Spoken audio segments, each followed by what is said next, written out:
Welcome back to Pages and Poor Decisions, the podcast where books and wine flow freely. Dragons set our hearts ablaze, and our favorite shadow daddy shatters them, one smoldering or brooding moment at a time. I'm one of your co-hosts, Ashley. And I'm Samantha. I'm going to have to go with brooding for sure.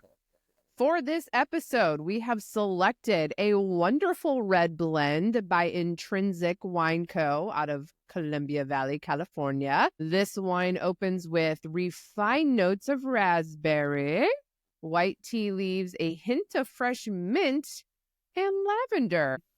According to Violet, Zayden's intoxicating mix of mint and leather scent would be a perfect pairing for this wine. What do you think, Ashley? Would you say it's smooth or downright sinful? Are we talking about his body or his intentions? See what I did there? You see what I did there? It's both. It's both. Speaking of intentions, Intrinsics would love this wine. So grab a drink or a glass or a bottle. Something bold, intrinsic, and velvety smooth, just like Zayden's shadowy caresses. And let's get into it. Shattery or shadowy? Shadowy. It's shattering and shadowy. Let's get into it. Just a friendly reminder, folks, this is a podcast not meant for little ears. We do not filter our language. We discuss adult themes. And in basic terms, it is not child-friendly. Definitely not. Well, the moment has come. We are talking about this book right here. We are talking about Onyx Storm in depth today. We are going to be breaking this up into 3 segments because there is way too much to cover in just one episode, and it would be like 8 hours long. So we're cutting it down. This is going to be in 3 different episodes so that we give it all of the respect that it deserves. So, having said that, how do we feel about reading or after reading Onyx Storm? How do we feel? Ruined, hopeless. There's no way this can end well. I'm going to go back to what I said before. Romeo and Juliet, they're going to die together. Like, that's... Sam, what do you think? I just ripped my heart out, Rebecca. I think I'm still trying to process everything that happened in this book and sat and stared at the wall for at least 30 minutes after finishing it and still feel like I need to just sit alone on a beach for a week by myself, don't speak to anybody, and just like contemplate life. Like that's the feeling this book has left me with. What I did was I paced while crying. I had like a whimper chin, and I was like, how? I aggressively cleaned my baseboards in my room and bathroom. And then I went on the walls. I was like, I felt better after that. Yeah. It's like you just don't know what to do. Like, it's just, you don't know what to do. And like, I struggled going back to real life after that. And I do have to say, after like watching some of Rebecca's interviews, and she's like, it's very rep coded and like a little TTPD inspired. And anybody who's not a Taylor Swift fan, that's exactly what that means. Reputation in the tortured poets department. Yeah, I felt that 1000% like through this entire book. Interesting. Yeah. Interesting. And if you haven't listened to Rebecca Yarros's Spotify playlist, Rebecca's version for Onyx Storm on Spotify, it's about 4.5 hours long.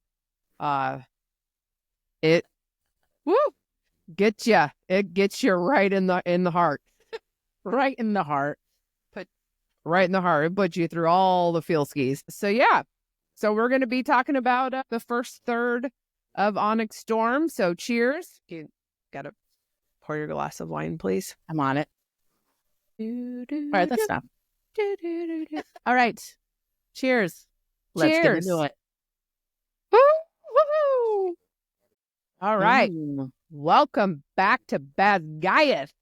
That's delicious. It is delicious. So smooth. It is like Zayden's shadowy caresses. Ooh, right down your esophagus. He's caressing my esophagus. It's shadows. Are you sure it's his shadows, Sam? Yes. Ma'am, I am married. So we promise we have not been drinking prior to the recording of this episode.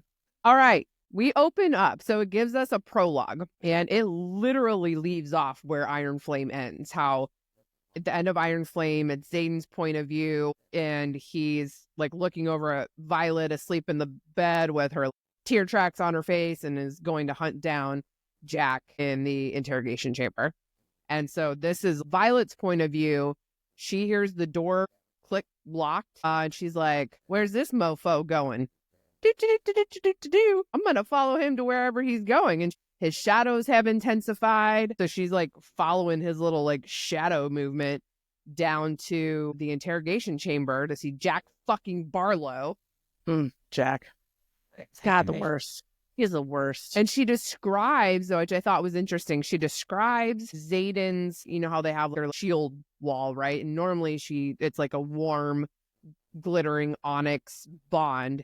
And now it is a thick wall of chilled onyx. So it's cold. It's no longer warm. And so she's listening to them talk, and her little scribe brain starts working, right? And she's coming up with several different possible plans with how to cure Xaden, because Jack's over here saying like there is no cure, right? And you need to stay away from the silver hair because, you know, pretty soon it's going to turn gray like the rest of her. Go fuck somebody else. You're going to end up draining her, and they want her. I would never. And meanwhile, while she's down there, like a couple yards away, listening to this conversation, she's having her little mind-to-mind conversation with Andarna. And Andarna gets to a point where she's like, yes, we need to follow every possible path to find a cure. I am as unknown to you as he is, because nobody knows about this seventh breed of dragon, and yet you still trust me. And so she agrees that we need to follow every possible path to find this cure and her family. We need to find her family. And she kept saying that magic felt different when she changed color, and she thought that her fire breath killed the venom, like it blistered, right? It was smoking before she bit the head off. And so we're like, oh my God, can this seventh breed kill the venom? And so Andarna has it in her head, like, okay, well, we have to find my people because like we can kill the venom. Or, you know, somehow when I'm changing my colors in that moment, that use of power altered the venom. And so maybe there's something about that can help us cure it. Our buddy Tarn is way extra grumpy now. Like he was grumpy before, but he was like funny grumpy. He's just like grumpy. And now refers to Xaden as the dark one. Vi's like, stop calling him that. And he's like, stop denying the truth. The Gale is very incensed. And I'm not going to lie, I had to look up what that word meant. And it does mean extra angry, pissed off. And like, we don't hear anything from Sigale. And we know now that the Basgiath leadership, and I think like the different provinces of Navarre, all know about Andarna and that she's this special seventh breed. So now we know in this prologue that Violet has one goal in mind, one goal only, and that is to save Xaden. That's how we feel like this whole book is going to go. Like that is her goal, is to save Xaden. I think I knew going into this book that we were not going to find a cure for venenism in book 3. Like I kind of went into this like that's a lot to ask. Yeah, because we still have 2 more books we have to get through. So going into this, I'm like, this is not going to happen in this book. For sure. And as she's leaving, she makes a comment that Bodhi and Garrick know that Xaden is venom, and they've been helping him like keep his like head down since he's got like the strawberry colored rings around his eyes right now. But she reaches back out to Andarna. Can you reach out to Glaine, which is Imogen's dragon, and tell Glaine that I need to speak to Imogen because she is the only one I can trust to do what is necessary to save Xaden. And I thought that was interesting, that she is becoming like fully reliant on Imogen at this point. And I think Imogen's that is very important. Yeah, I think that is essential to this storyline. I also love this Violet in this book. We see her go from this very unsure person in Iron Flame, because like obviously her whole world turned upside down. She just turned into like a complete badass in this book. She's not whiny anymore. No, she's not whiny. If you listen to Rebecca's playlist, you got vigilante shit. Violet, Who's Afraid of Little Old Me is the very first song on her Spotify playlist. Absolutely, Violet. I'm afraid of little old her. She kicked my ass. Violet is not messing around at all. And no one's messing with her. No one's messing with her. So that's the prologue. And then it automatically jumps to like 2 weeks later. And one of the excerpts at the top says, "The rarest of signets, those who rise once in a generation or century, have manifested concurrently with an equal twice in our records, both critical times in our history, but only once have the six most powerful walked the continent simultaneously. As fascinating as that spectacle must have been, I would rather not live to see that again." A study on signets by Major Dalton Cisneros. So the sixth most powerful, which we believe is from the Great War, and you had the first six. I don't know any differently right now. So I am assuming that the sixth most powerful are the first six. Right. Do you disagree? I do not disagree. Okay. So they're saying that it has never manifested concurrently since that six, which would have been 600 years ago. There's a lot of sixes. There are a lot of sixes. I'm putting that in your brain right now.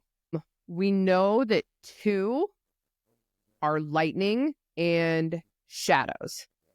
We do not know what those other four signets are. Are they in existence right now? We don't know. Are they in existence now? I don't know. What we do know is Violet is now in possession of Lilith's personal journals. Violet now has possession of that. And so this 2 weeks has gone by. They're out cycling through patrols. So second years are now having to do patrols like around Basgaeth, and they're hunting down any possible venom that could have been left behind or hiding out. So they're out flying around. It's in the middle of winter, so it's fucking cold and snowing. They can't see anything. Riddick and Atrum are fighting and almost like take out Taryn and Violet while they're flying. And so they're like, I don't know what's going on. Anyways, they get back. They all go to the infirmary to visit Sawyer. So Sawyer was saved by Violet at the end of Iron Flame. Right. He had his leg taken off by a wyvern. He got shuffled over to the infirmary by Marin. So his leg is non-existent, but he lives. He lives. And he lives. He was saying that he was visited by Colonel Chandler, who is the commander of the retired riders. Remember we talked about this in one of the previous sessions? Like, do they retire? What do they do? Well, apparently they retire, and there's if they're not dead. Well, they're not dead, but yes, they're retired, and I don't know specifically what that means, but yes. So apparently there is a commander of the retired riders who did go and visit Sawyer. Do you think kind of like trying to future plans because he's down half of a leg? He's like, listen, buddy, I don't think you're gonna cut it up there. How about you just retire with us old folks? Yeah. But immediately as I'm reading this, I'm like, homeboy is like a metallurgist. Why can't he just make himself like a leg? Right? That's what I was thinking. Yeah. Or just hobble, they have prosthetics somewhere. Hobble along like a pirate, like just put a little peg leg in there. I don't know how you're going to climb up the side of a dragon with that. But who said that he needed to? Just put a peg leg in so you don't have to use it to crutch. He just needs a saddle. Well, I don't know if other dragons are going to be amenable like Taryn. Oh, well, they're going to let this guy do it? Yeah. I mean, I feel like it would not be a bad thing to do to like equip people, because at this point you've got like this war that's starting to happen. I would think you'd want to keep as many people as possible and not have people fall to their death because they can't keep their seat on a dragon. Right. Maybe I'm wrong in my assumption there. The rules are pretty dumb. Yes. Anyways, so they're all hanging out in the infirmary. You got the whole second squad. The Flyers are there. So Kat and Marin are there. They're hanging out with Sawyer. And all of a sudden they hear like this screaming. And they're rushing out there. And the beds that they had all passed when they came in, that had infantry cadets that were, in the process of being healed, they're all dead. Like, they've all been drained, dead. So there is venom in Bad Gaius still. And so this is 2 weeks later. So they're all running out. They tell Kat and Marin, stay back. You need to help guard Sawyer. And so they're all like rushing out, telling them to lock the infirmary so that no one can get in or out. And they come across scribes and they pull their hood back and they've got like the red eyes. So Violet's like, Dagger, you're dead. And she's just like, well, how did you know? And she's like, well, scribes would be running towards the archives, not away from the archives. And then they ended up coming across more scribes and they're like, get to the archives. But they really were scribes. They were not venom. And so then they hear talking. So they make their way down the interrogation chamber and they see these venom that are trying to break Jack fucking Barlow out because this guy is like a disease that won't go away. Like, why do they keep him around? It's not like he's gonna talk. So they're down there and they see the venom doing some sort of like magic stuff and sees magic. See, one of them has like a long silver braid. So cue Cosmo excerpt, right? So this is now that little tidbit that we got from Cosmo. So she sees the silver-haired chick with like this like really faded tattoo on her forehead. And Violet's like, feels like weird, a little familiar. Like, I don't know what's going on with that. One of them had like a ruby hilted sword. That was her. And she's fast. They are super fast. They like teleport. This is the silver hair chick saying, not the one with the silver hair. We need her. And they're like talking about Violet. And then you got Shadow Daddy. Xaden shows up and is like, bam, y'all dead. But silver hair chick gets away. And then you got Zaddy's like, well, why is it always you, Violence? I don't know if he said Violence. I think he probably said Violet, or just why is it always you? So got a first little peek at Xaden. And then they have to go debrief with Commandant, like Fondant, Colonel Panchek. Fondant.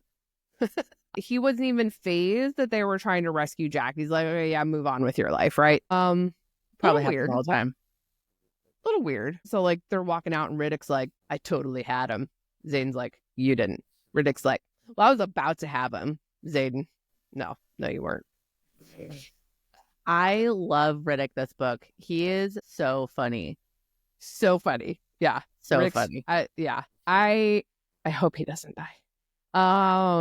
Yeah. And so Xaden and Violet are having a little moment and he's like, I could reach the rank of Maven, lead armies of dark wielders against everyone we care for, and watch every vein in my body turn red as I channel all the power in the continent, and I would still love you. Which we love doesn't you too, Ven and sound Xaden. Good. Whatever he just said doesn't sound good, but she's like, do you love me? You still love me. It's okay. It's still you. And it's then he still says you're still there. So we learn that Venom can sense others. Mm-hmm. So Xaden mentions that he can feel other initiates or ASIMs. And that's how they've been able to kill. I think he said he caught like a dozen in like the last week and killed them.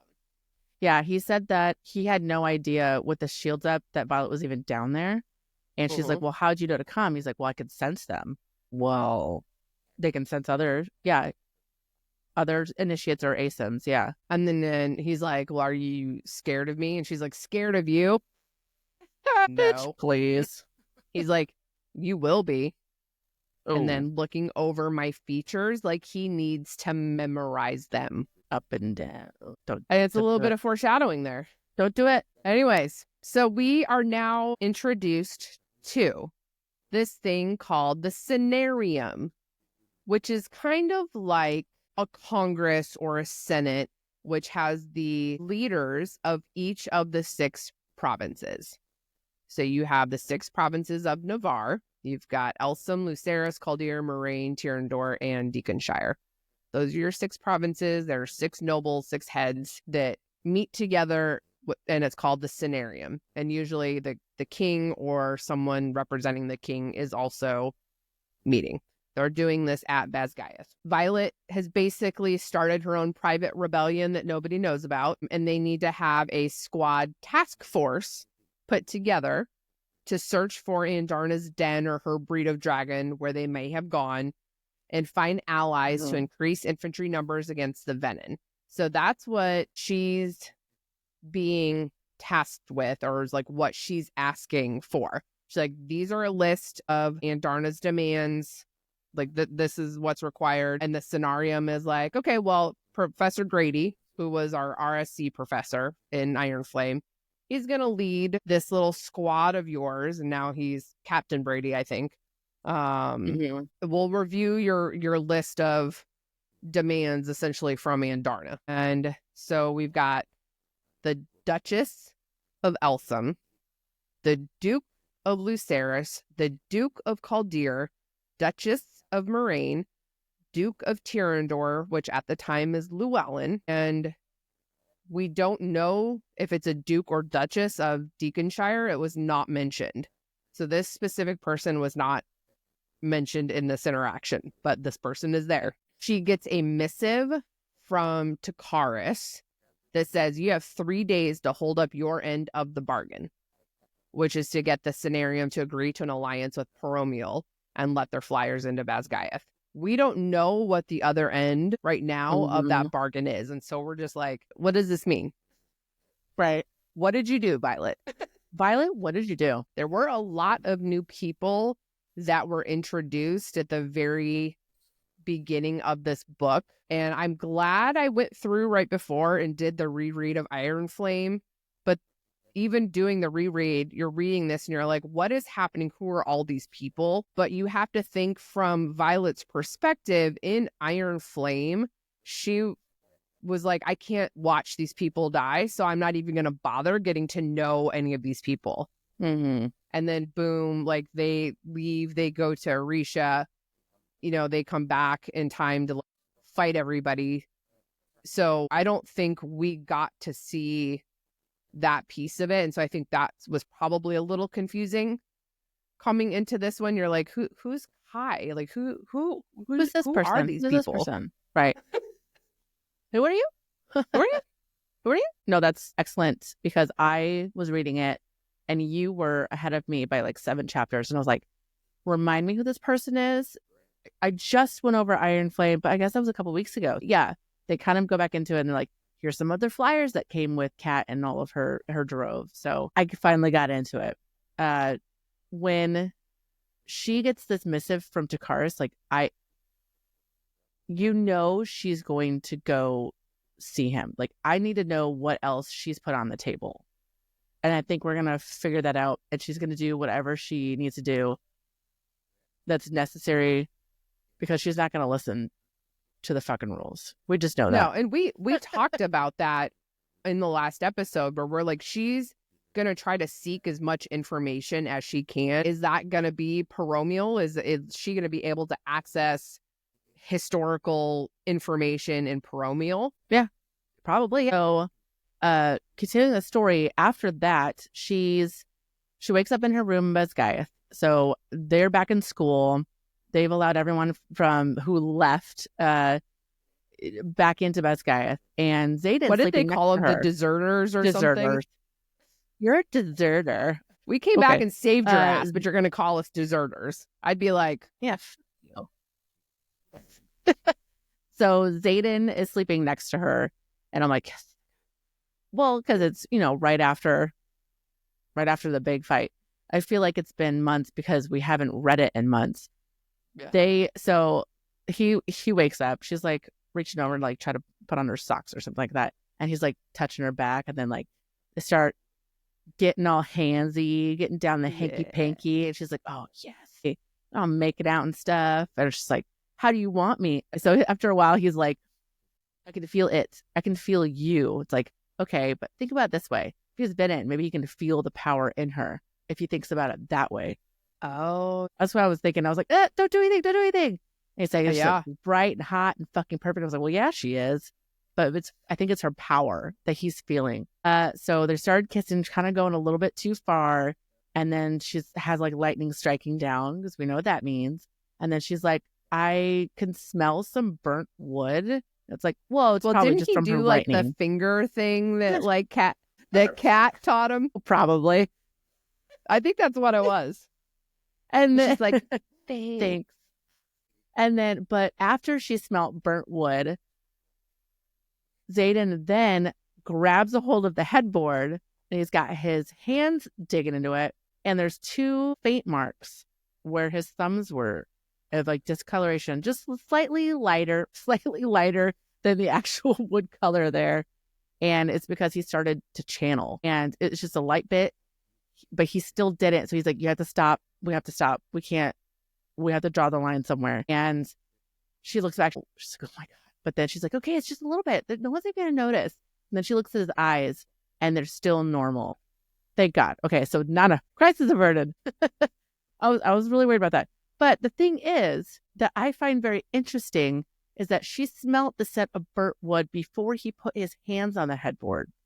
Was it from her lightning strike in there? Because they didn't say anything about setting an armoire on fire again or whatever. Right.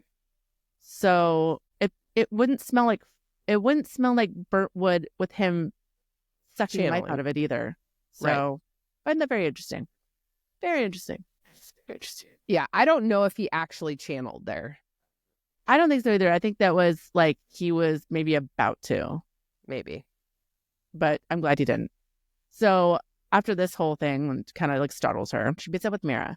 She gives her a rune that she's been experimenting with.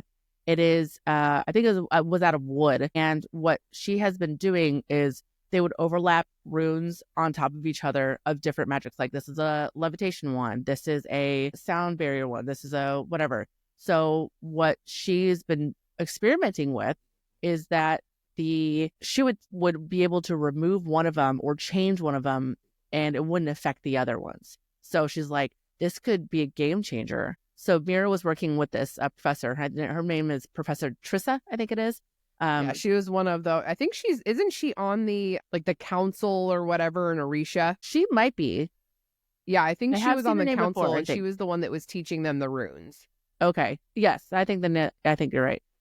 We found out she's a plant wielder, and I was just dying laughing because it's like asking Sam was like, who the fuck wields plants? What?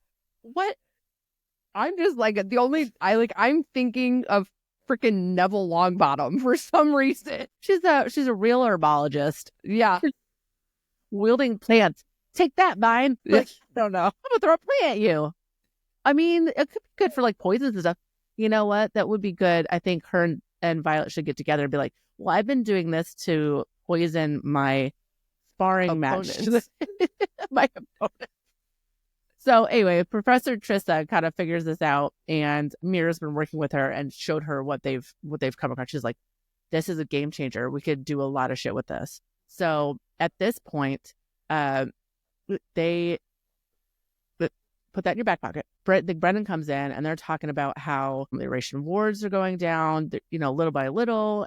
They think that they can sense it, and they have maybe 6 months until they're completely down. So they've got to find a cure. They've got to go out there, do what they need to do to help Raisha and that whole part of the continent in Tyrrendor.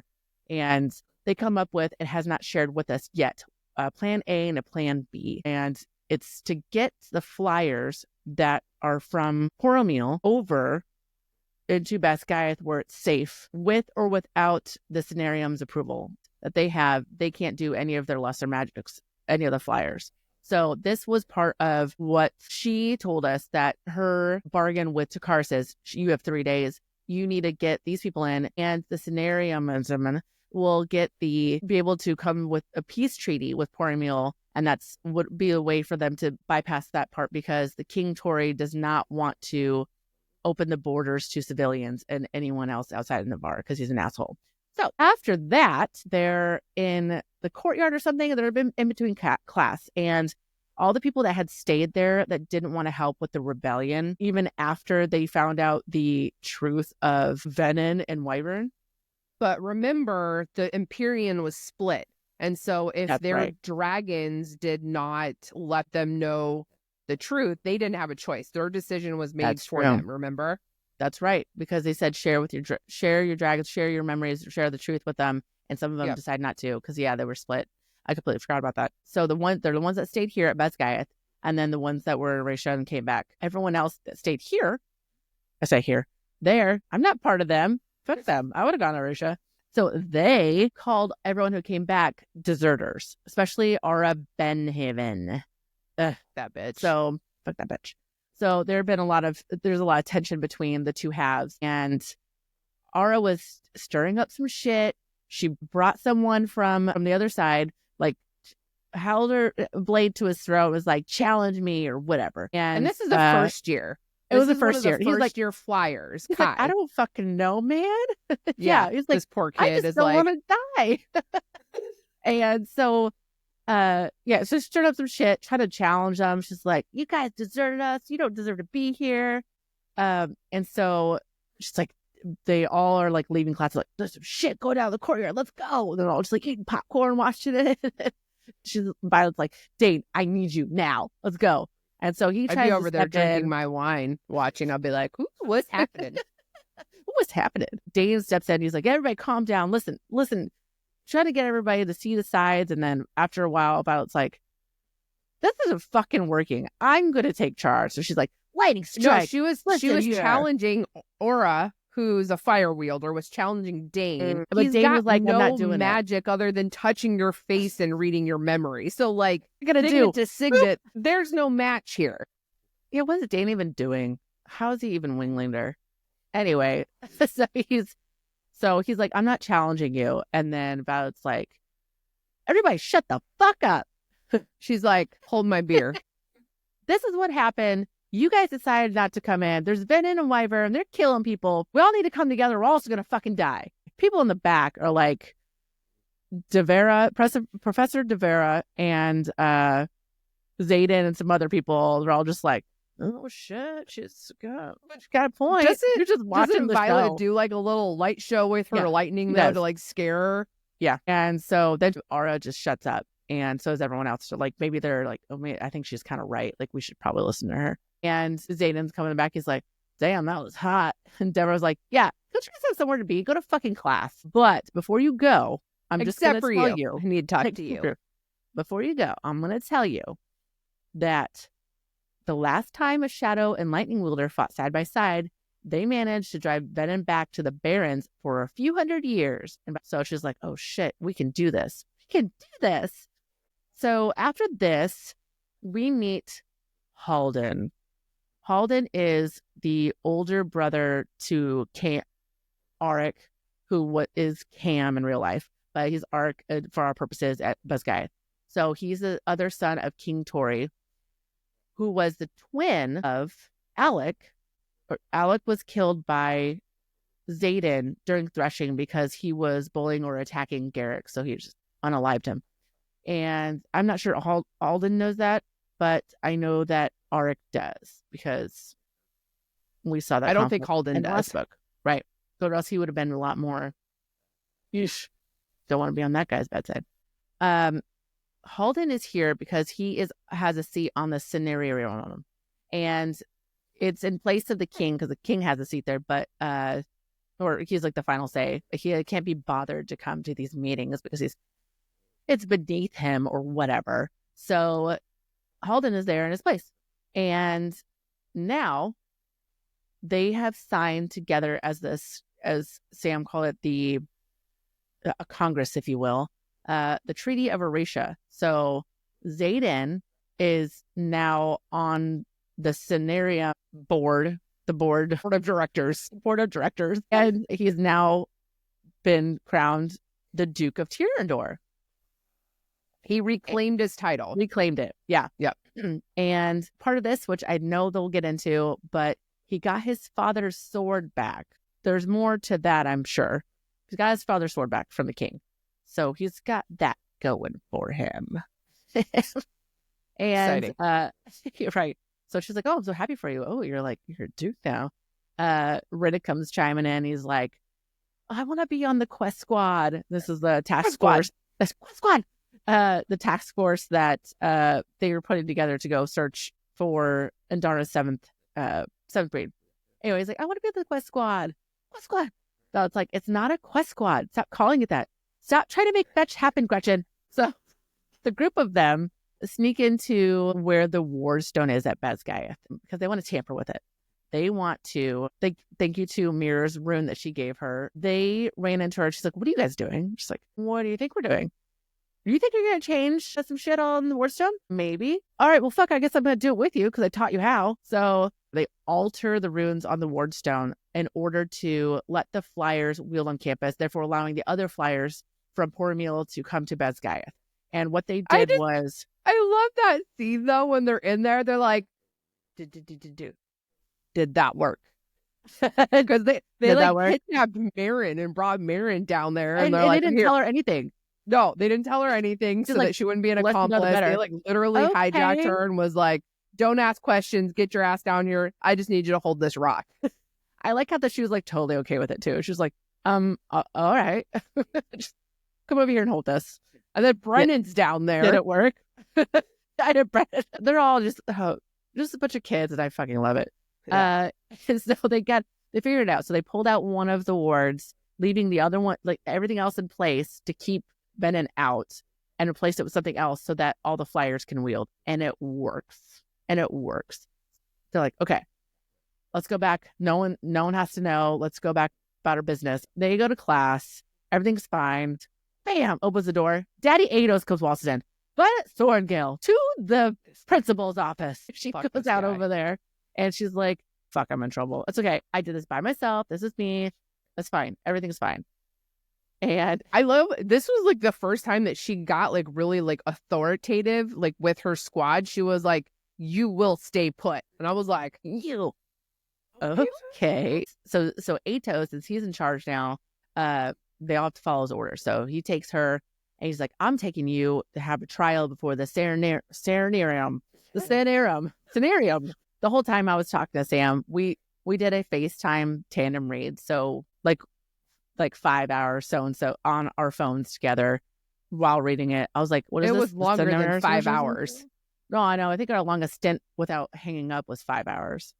So I was just like, "What is this? The scenario?" And then she's just like, so at the scenarium, the trial that she's supposed to have, he thinks that she's going to get her punishment is going to be death for fucking off and doing whatever she wants to do and not asking for permission and doing something that's completely illegal. And not only could you have brought the wards down, they could have come in and killed all of us. So anyway, he has to step quietly to the side while she's brought in front of everybody on the board of directors. And they're like, "State your case." And she's like, "Me and myself alone altered the ward stone for a clear path for an alliance with Port-Emil so you can let all the flyers in. You're welcome." So, and Zayden's just like, "Girl, I love you even more. Let's go get it on." He's like, honestly, he's like, I don't think any of us can touch her on that because they did this yesterday, and no, not they. He said she or maybe anyone she was with, right? Did it last night, and we had already signed off on her and everyone else's pardons. The king did that morning. And the king did too, for abandoning Basgiath but coming back because they saved it. So they all had pardons. Of anything else they did, they're pardoned. So they did it that night and just like, well, so we can't touch her. She's pardoned of anything that she has done up until today. So she's untouchable. And this girl named Queen Mariah shows up. She's the queen of Port-Emil. He pulls Violet to the side and was like, "Hey, nice work, girlfriend. You did all this just to access the library?" So what we found out is she was going to let all the flyers in from Port-Emil in exchange for unfettered access to Takaris' library. She's like, "Well, Takaris' library is great, but mine is so much more superior. And it's in my summer home if you ever want to access it. It's in my summer home." Okay, fancy pants. So anyway, after this, Ados is still fucking pissed. Can't get rid of this guy. No, So I hate this guy. I know. In order to punish them, he's like, listen here, second years and second squad, you guys have to spend 2 days in Samara starting tomorrow. She's like, oh, fuck, that's like an 18-hour ride. I'm like, well, 20 with flyers because I can't fly that fast. She's like, well, you better get started. So the second year squad mates, Rhiannon, Kat, Marin, Traeger, Riddick, and Violet all fly to Samara. Obviously not Sawyer, because Sawyer didn't help with the stuff, and he's back up as guy because he's still down a leg. So this little core group here are now punished and have to go to Samara, spend 2 days there, and then fly back. Lame. But You. I think this is when Atos is like, I am now the general of Basgiath War College, and fuck you. You now have to listen to everything I say, bitch. I fucking can hate. Like, I just, oh god, I hate this guy so bad. Oh, I hate this guy so bad. I do. Oh god. Yeah, I hated Barish. This guy. Like, I hate Daddy Atos as much as I hated Barish. I still think Barish is winning. Well, you're right, but I feel like Atos could be smarter and get rid of them more easily. I feel like he was not that smart.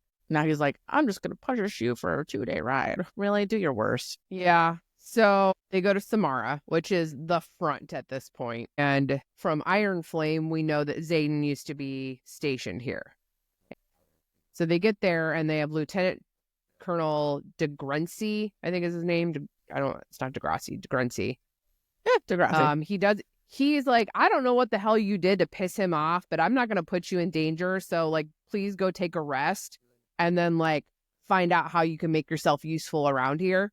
So she's like, wait a minute.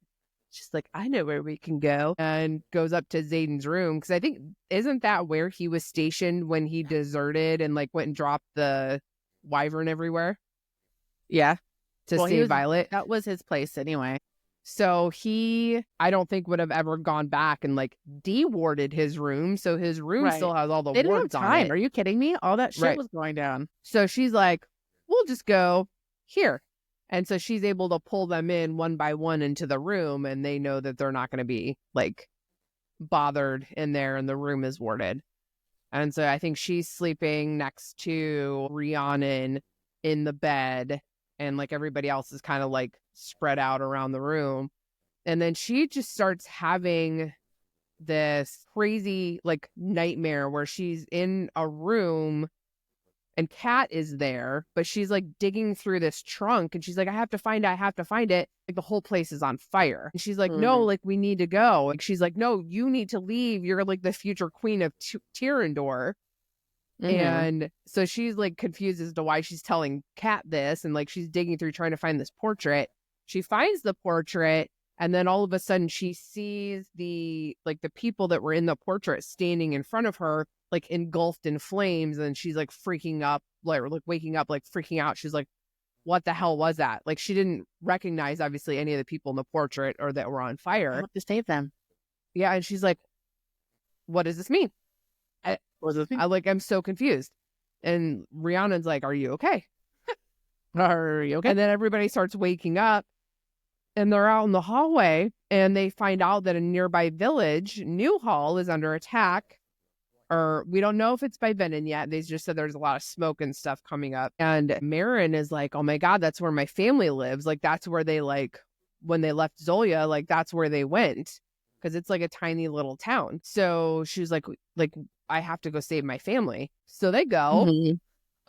I think they sneak out in the middle of the night because they're all like, we all have the same brain, right? So we're like, yeah, of course we're gonna go do this. We're gonna go. They're always gung ho, all of them. Yeah. They just go ask questions later. So they wanted to go try to get, like, her family out. And obviously Taryn can fly way, way faster than everybody else. So she gets there before anybody. And there's, like, a storm that's happening. And it's, like, super windy. Things are happening. She and Taryn get like sucked up into a tornado, and he gets slammed into a side of a mountain, and all of a sudden like her bond with him just goes immediately dark, and she's like, oh my God, I'm gonna die any second. Like, we think Taryn died right here. I thought Taryn died right here. I was like, oh my God, what is happening? I'm like freaking out. You can't do that in the first like 50 pages, Rebecca. You can't do that to me. So he finally like lands, and she's like hanging. Her knee gets dislocated. She's hanging at like a 90-degree angle off of Taryn. And then all of a sudden, Garrick is there. Just shows up out of nowhere. Out of nowhere. Nowhere. And he's like, just unclasp yourself. Like, I'll help you. She's like, how the fuck did you get here? And he's like completely dodging the question. He's like, undo yourself. I'll catch you. Right. And at this point, I was like, is this fucker a venom? Because he was like adamant about not answering the question. I was like, he fucking lured them here. I was like, this motherfucker's working with the venom. I literally thought that in my brain. Nah, I did not. Okay, Garrett, well, guess no who way. shows up? Guess who shows up? Silver-haired braid chick, which we learned her name is Theophany. Theophany. See, we're going to call her Theo for short. Amarantha. That's what I said. I kept thinking that in my head. I was like, okay, so Amarantha. I was like, that's wrong book. Amarantha had red hair. Anyways. But you know what I mean. We're just going to call her Theo. Theo. I like Theo. No, I mean, I don't like Theo, but I like the name Theo. We don't like Theo. She shows up. Lightning starts striking, and Violet's like, wait a minute, that's not me. And she's like, oh, fuck, this woman's a lightning wielder. Oh, shit. This woman's got Garrick suspended off the ground, and she like said that she lured her here, that she killed the girl's parents. So Marin's parents have been killed, and she left her brothers alive as a sign of goodwill. No. Goodwill would be like not killing anybody, but you're an evil venom person. Yeah. So she wants Violet to turn to venom. And she was like, I need to be your teacher. You need to come seek me out instead of, this other guy. Did she say his name was Berwin? Mm-hmm. And we're like, who the fuck is this guy? Who's this guy? Yeah. And she's basically like, he's stupid. He doesn't know anything. I'm going to be your teacher. Okay. Do I have a say in this? She's like, I'll let you keep both your dragons. I will give you what you want most in the world, control and knowledge. How's she know that, number one? And number two, control is Zayden's thing and knowledge is her thing. Right. And like, so she's like telling Andarna, you need to get out of here. And Andarna's like, yeah, I'm going to stay where I'm needed. And then she's like, well, since you're going to stay here, it might be time to like manifest a second signet. And then all of a sudden, like Violet has like this realization, and she's like looking at Garrett, and she's like, second signet? Yeah. You don't say. And then you've got Theo over here who's like, I'll return the walker to the ground if you tell me who you chose first, or who chose you first. Is it the one that gifted you the power of the sky or the Irid? And everybody's like, what the fuck is an Irid? Also, Walker, Garrett wields wind. But does he? I mean, he does. But then she goes, you know what? But she kept saying Irid, and like she said it again. She's like, yes, you're Irid. Your second dragon, you're Irid. And we're all like, what does that even mean? So she knows. She's like, Irid, now I remember. Oh, wait, Darna. She's like, great. Yeah, Thanks, Darna. That was the name of my den. My people were Irid. That would have been helpful. Thanks. Thanks, Andarna. Thank you. Or maybe she knew, but she didn't say it though. So not until she came to that conclusion. Oh boy. That's what I'm thinking. Yeah. So Garrick is a distance walker, so he can get far away places very quickly, which explains a lot in Iron Flame. That's true. Yeah. So they hightail it back to Basgiath. So before they hightail it back to Basgiath, she tells Garrick, you need to get out of here before anybody sees you, because her and Taryn got there first. And so Taryn's starting to wake up. They're going to be here any second. So before Garrick leaves, she's like, why are you here? How are you here? And he's like, he was losing his ever-loving mind. Like, I have never seen this man this fucking crazy before. He's like, I had no choice. I had to come. And then she's like, well, you need to get the fuck out of here before people see you. Unless you want them to know, like, what you are. Like, you get the hell out. So he leaves, like, right as they show up. So they miss that. They hightail it back to Basgayev. Atos, fucking asshole, super pissed. And he's like, I can't believe you guys came back early. And she's like, we were sent back. And then he tells Garrick and Zayden, you're being stationed elsewhere. You are no longer allowed to be here, like, at my war college. Like, fucker, it's not your fucking war college. Get the hell out. Get the hell out. And is like, oh, yes, I am the general of Basgayev now. And guess where I'm living? I'm going to be living where your parents lived. How does that make you feel about it? I just, like, want to fucking, like, God, I just want to throat punch this guy through the fucking book. Yeah. Just evil. He's like, oh, yes, all my stuff is being delivered tomorrow into your old living quarters. And yeah, I have such a great view. I'm like, what does the view have to do with anything? Like, why are you bringing that up? It's weird. It's cool. Cool, bro. Good. Yeah, good for you. Zayden's super pissed, like real fucking angry that she got herself into danger again, even though it's not her fault. He was like beyond terrified, beyond like couldn't control himself. So like, I think that's like the venonism where he had his infamous control. Now, like when it comes to Violet, out of control. Like he cannot handle himself when it comes to her. Yeah. Out of control. So Brennan mends her, like they take her into like some like conference room, essentially, gets her mended. Always a conference room. Yeah. And then as soon as he like mends her, he's like, everybody needs to get the fuck out now. Cue throne scene. No, I'm just kidding. Kind of. So he like got to get his hands on her, and they like, before you get mad.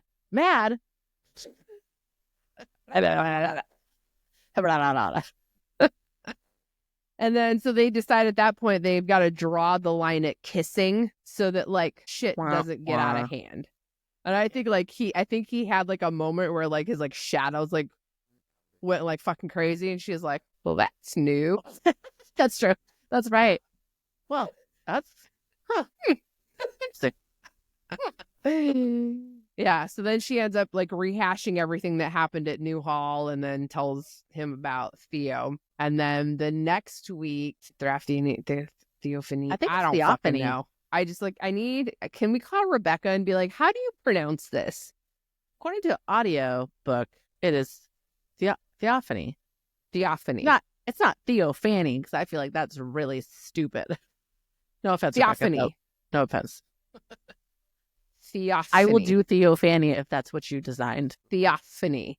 Anyways, Zayden and Garrick are gone. They have to go beyond the wards to patrol. Violet's freaking out. She was like, shit, like anything can happen. If he's out there, he could channel. Oh no. And then he ends up sending her this letter that was like very weirdly worded. It was like, I deeply regret that I cannot return because I am near burnout. And I was, I deeply regret. I do say.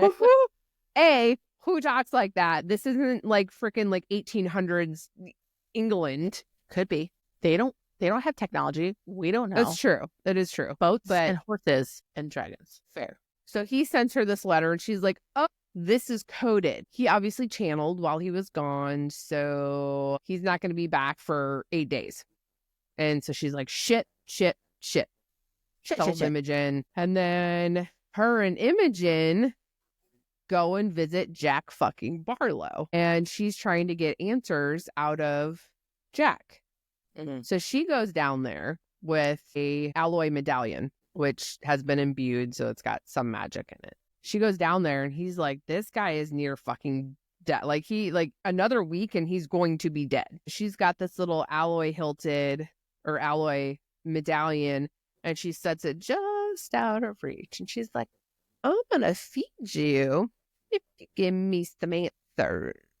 And so she finds out from Jack that, as Xaden said, because she just wanted to make sure that she knew the truth, that yes, they can sense each other at the initiate asim level. However, sages and mavens can hide themselves. And so you may not be able to sense them. Yeah. But the sages and the mavens can sense the initiates and the asims. So we find that out. He tries to jab at her, like making her feel bad or like creating some sort of like emotional unrest for her by saying that he can still smell and feel her blood in that cell, because that's where she was interrogated by Varish and like broken over and over and over again, and is like, I can smell your blood in the drain. You're fucking disgusting. Ugh. Weird. Ugh. And the pain sings to him. I'm like, what does that even mean? Sings a lullaby to me. What? Did he ever manifest a signet? He was forcing power into her, but I don't know if that was his signet with the venenism, like together. I don't know if the book ever said that he manifested or what his signet was. I think had before. We don't know. Especially with the mountain scene when she brought the mountain down on him and he was trying to kill Liam. But I think he has one for sure. I just don't. I don't know if we know what it is. That's true. That's true. All that we know is that he when they were sparring, he was forcing power into her, making her entire body just like ache and hurt, so much pain. But I don't know. So maybe he can just inflict pain because he's just such an asshole. So I think I'm thinking of. But I don't know. That will remain to be seen. I think the other question that I have with Theo is, she can wield lightning. Was she ever a rider? Or I mean, once they get to a certain level, like Maven or Sage, do they develop just any type of signet? Think about it this way. There are writers that have turned. Jack. Xaden's a writer that has turned, and he still has a signet. Right. But he also still has his dragon. So that's another question. And Theo has a wyvern that she rides. Right, but she creates them. So is that part of... Does she have a signet that she originally had, and it's not gone because she doesn't have a dragon anymore? Or maybe she still has a dragon, we don't know about it, and she channels from that and from the earth, or controls her dragon like Jack was controlling Bade. We don't know. Because that is something that we'll probably find out. When Xaden channeled from the earth, it made his shadows more powerful. Right. So it enhanced his signet. Because he was near burnout. But even after, like when he left Violet in bed to go seek out Jack, he and this was at the end of Iron Flame from his POV, he said that like his shadows were more powerful. Right. Because I think there is more power probably in the earth than what your dragon can give you. Because obviously there's a limit. So you can drain yourself and possibly your dragon. Yeah. And then die. Because magic needs everything in balance. Is it really minty flavored? No. Oh. It tastes great. It's smooth. I could drink a lot of this.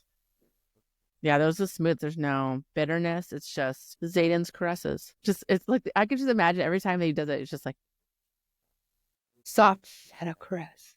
So after this, upon leaving the dungeon, they run into Riddick, Rhiannon, Sawyer. Obviously. They're just chilling around the corner, just eavesdropping. It's just like, Imogen's like, do you have anything else to fucking do? So they're like, well, what did he say? And she's like, basically, she just told us there's no cure and they're everywhere. They could be anyone. It's like, oh, shit. So then they're all talking. They're on their way to go see Jasenia. And so they gave her full access to the archives and the royal library. Yep. Thank goodness. So Jasenia's always happy to see them. And her and Sawyer are like doing their sign-in. And Riddick's like, I promise I won't make dick jokes. And they're trying to help out. But on their way there, they're like discussing like Riddick's love life as being like, he's like a frog. So he's like jumping from bed to bed to bed. And Rhiannon and Tara are like on breaks. They never get to see each other, which is really sad. I want more of their story too. I want more Rhiannon. And there's this one part that I was just like dying laughing because they were talking about how mommy and daddy Ryerson. So Violet and Xaden are like bickering like an old married couple. And Riddick's like, I'll trust you if you stop keeping secrets. She's like, it's my secret of nature that attracted you. Why can't you just stay out of harm's way for 5 fucking minutes? And I'll just like laughing because I'm like, oh my God, Riddick. And I'm like, you're right. You're right. That's the whole story of Iron Flame. Will you stop getting in trouble? I need to stop rescuing you. Why don't you trust me? Like, the whole time. Oh, anyway, Riddick. it was cracking me up. So when she's down there, she's like, shit. Yeah, that's right. There's something about the second Krovish uprising. She's like, oh my God, that's what my dad was talking about. Shit, my dad's research. I need to get in and get that research. It's fucking in my mom's. That's where Ados is. That's where Daddy Ados is. I can't handle it. She's like, shit, how am I going to get that? She's like, okay, Dane, I can get Dane. All right. The room's rewarded. And Dane is the bloodline to obviously Daddy Ados. So you can only have the bloodline like enter like the room. Even though he's like, you're no son of mine. Like, how is this going to work? That was kind of sad when he's like, you're no son of mine. And it's like, I know. Oh, poor Dane. His poor Dane. And he's just trying to help. I need a Dane point of view chapter. Also, I feel kind of bad for him now. Rebecca was asked, like, if any Taylor Swift song could correlate with a character, what would Dane's song be? And you know what she said? What'd she say? The Prophecy by Taylor Swift on TTPD. I'm like, at that point, I was like, that makes me so sad. That made me so sad. Oh, poor Dane. Well, I think he's going to help no matter what. So she has to ask Dane for help to break into his dad's living quarters to get Violet's dad's research out for what she thinks the feather tail research that he has are hidden there. So she's like, next time I see Dane, I need to ask him. So Riddick at this point was like, do we think irid means iridescent? And everyone's like, yes, you're an idiot. Well, hold on. I was reading it and I was like, I am dumb. I did not put that together. Thank you, Rebecca, for telling us dumb people. I was trying to get it. Shit. Yeah, that and is you short think for about iridescent. How many times in Iron Flame, Violet says her scales are this color, almost iridescent purple, iridescent green, iridescent. Like, I couldn't even tell you how many times the word iridescent. Thank you for telling me I'm stupid, Sam. No, that was me too.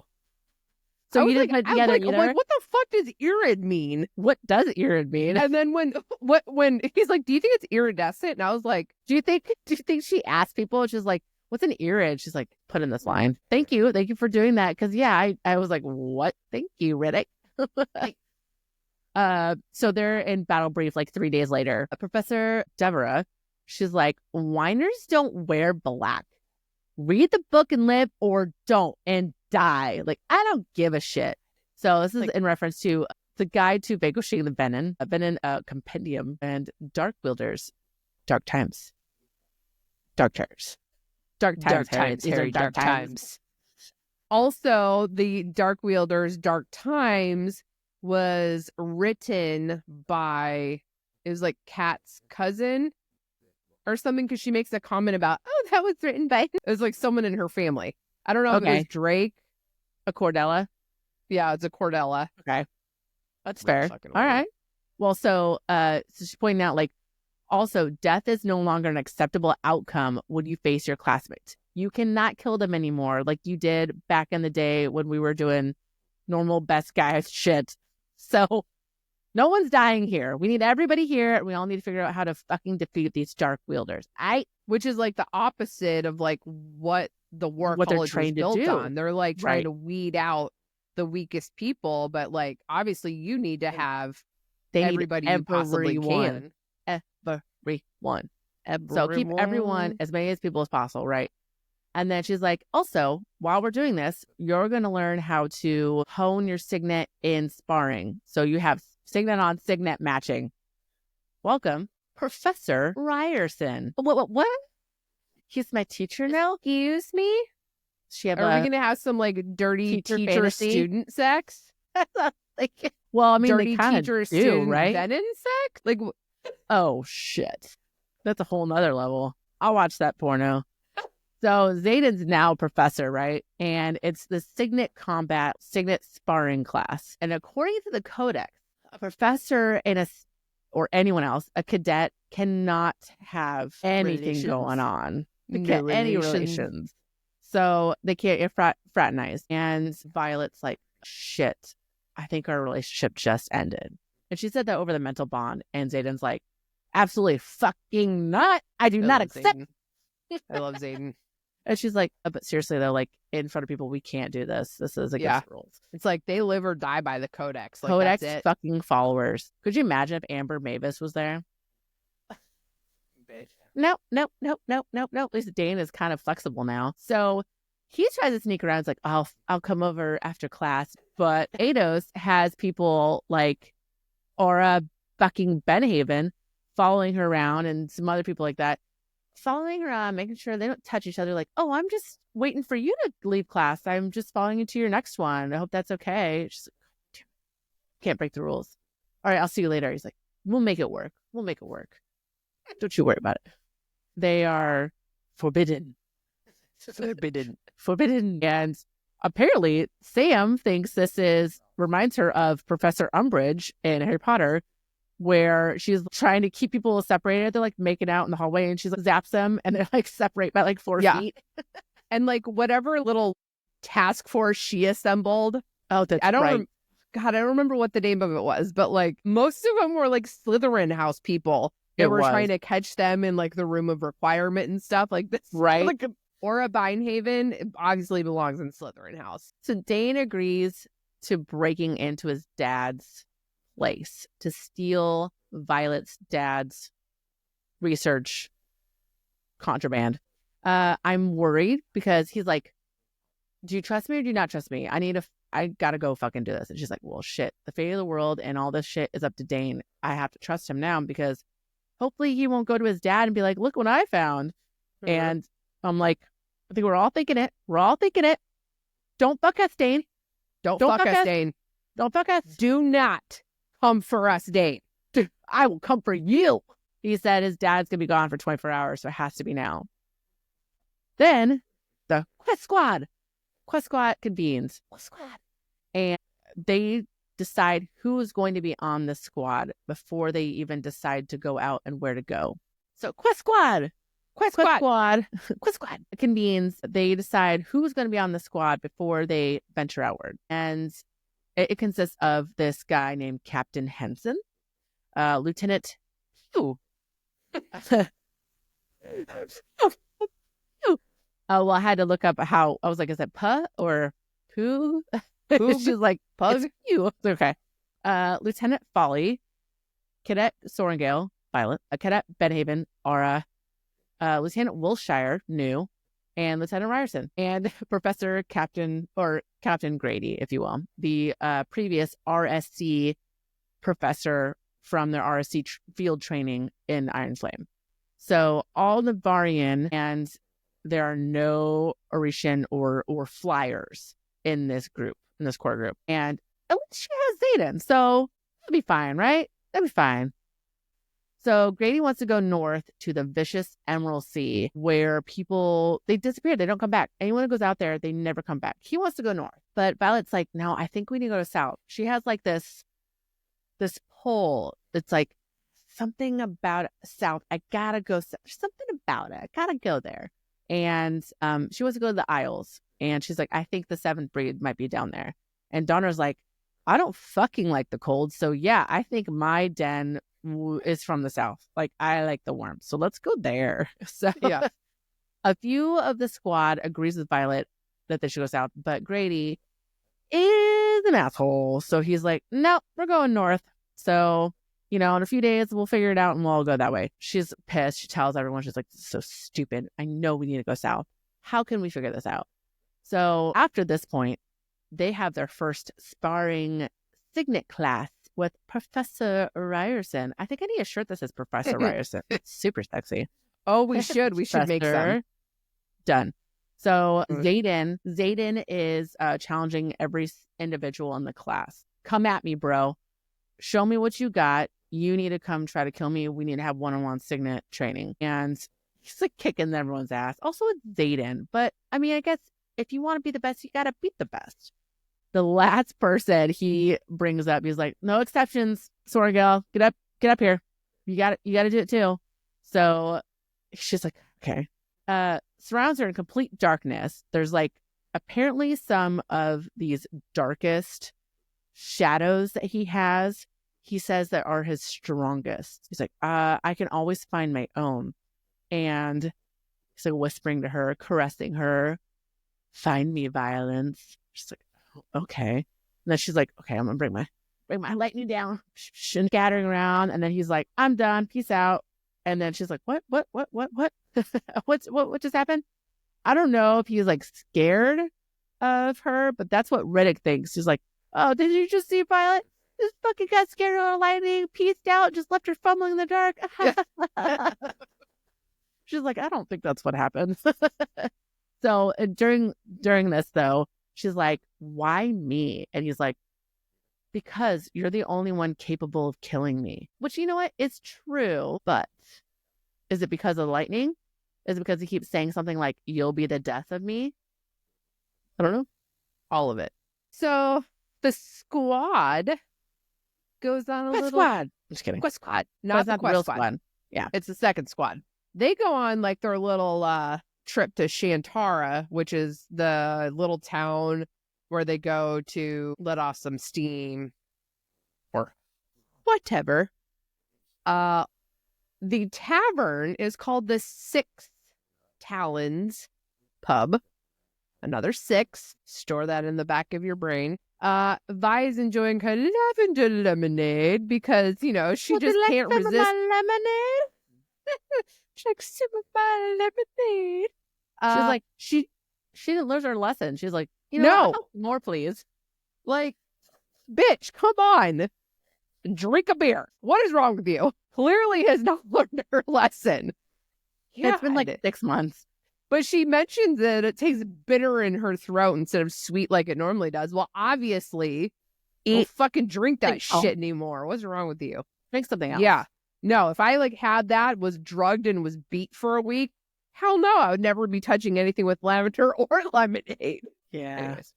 Yeah. They're sitting there talking about like all their other squad members the first year that have manifested, and they're talking about who's manifested and who hasn't, and commenting how they're worried about Arik because he has not manifested yet. And we're currently at the end of January. And they're like, well, Violet, you didn't manifest until May. She's like, oh, well, it was actually December. When I made out with so-and-so. When I made it out with my now teacher in the courtyard of the falling snow. Who knows that? Ain't no big deal. Ain't no big deal. We learn that Marin's little brothers are going to live with Ree's parents in Orisha. Prager, who is one of the flyers, makes a comment on, and I think this is important. He makes a comment on how the temples of Dune and Malik, so the goddess of war and the god of death, are disproportionately larger than the other gods. And they said with the exception of Amari. The god Amari is the god of all gods, the goddess of all gods. Sam. Right? Sam. I know. Sam. I fucking know. When I went back and read that line, I was like, oh, what have I been saying the whole time? I know. She's Dune. He's fucking Malik. I know. When I went back and I saw that line, I was like, fuck. Ashley's right. Fuck. Right. Fuck. It's weird how the temples of Dune and Malik are disproportionately larger than the other gods here. Like their temples are disproportionately larger than the other temples. Goddess of war, god of death. Yeah. File that away in your brain. How you file? Filing it. Filed. With the exception of Amari. Amari is the goddess of all gods. She rules over all of the gods and goddesses. She's the queen of gods. Queen of gods. Dane shows up and tells Vi, okay, I know how to get in and get what you need. And His you dad, will have it. his dad's Yeah. place. Yeah. Yeah. He's like, you will have it by Monday. So this is the weekend. They're in Shantara. You'll have it by Monday. And so she's like, okay, this is it. I guess this, I have to completely trust him. Here is the exact location of my father's hidden research. There is a desk in the personal quarters that has a secret lever, like in the back, that pops a drawer open. There you will find my father's research. Bring it back to me. Don't fuck me, Dane. Don't fuck us, Dane. Do not fuck us, Dane. Rebecca said she loves Dane, so I think Dane is like redeemable at this point. Okay. That's fair. So Monday rolls around and Sloane, who like we really haven't seen much interaction with, especially since like the Wordstone Chamber, right? She grabs Vi and was like, hey, I need to give you something. They make their way over to the Writer's Quadrant Library. It's like a small little library. They're standing in the book stacks there. And, you know, she's trying to talk to her. And, you know, Sloane hands her like this like heavy backpack and is like, this is from Jacinia. There's some books in here that she thought you'd want to have. And then said something about something from leadership. And she's like, holy shit, Dane got it. And she's like, Sloane, it's okay to look at me. Like, I thought this was a very, like, important little... Yeah, she hasn't looked at her at all since No, she she told her mom. refuses to make eye contact with her. And the fact that she was like, Sloane, like, it is okay. Like, I'm not angry. I do not blame you. She made her choice. My mother made her choice. This is not your fault. And she's like, but I didn't stop it. And she's like, in her doing what she did, like, we're all safe. You're all safe. Everyone's alive. Like, that you do not need to feel sorry, angry, like whatever. She's like, I am not angry. Like, I don't hate you for this. And so I was like, yeah, it's like it's Liam's sister. Like, she's Liam's sister under a wing, you know. And then she was like, well, I have archives duty. And so like that like gave me like that little pang of like sadness, like just like Liam. Because I know you and Liam had it. Yeah. Like, made me a little sad. She's like, well, do you like it? And whatever. So anyways, she gets back. She opens the satchels. There's a couple books from Jacinia. And then there's this box that has a like a 6-digit lock on it, like a codex.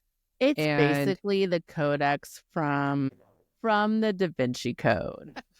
Yeah. That's what I was thinking of. I was like, motherfucker. Anyways, so box, 6 digits, another 6. And it's not numbers. It's not numbers, it's letters. But it's still digits. It's still digits. And the clue that he leaves her is first love is irreplaceable. And we're like, what? His first love? Is it Lilith? Because Lilith is 6 digits. And then, of course, yeah, she's like, well, that's too obvious. Okay, my Lilith. dad wouldn't go for the obvious answer. Violet. So she's like replaying this over. Brennan is 6 digits. That's the older brother, right?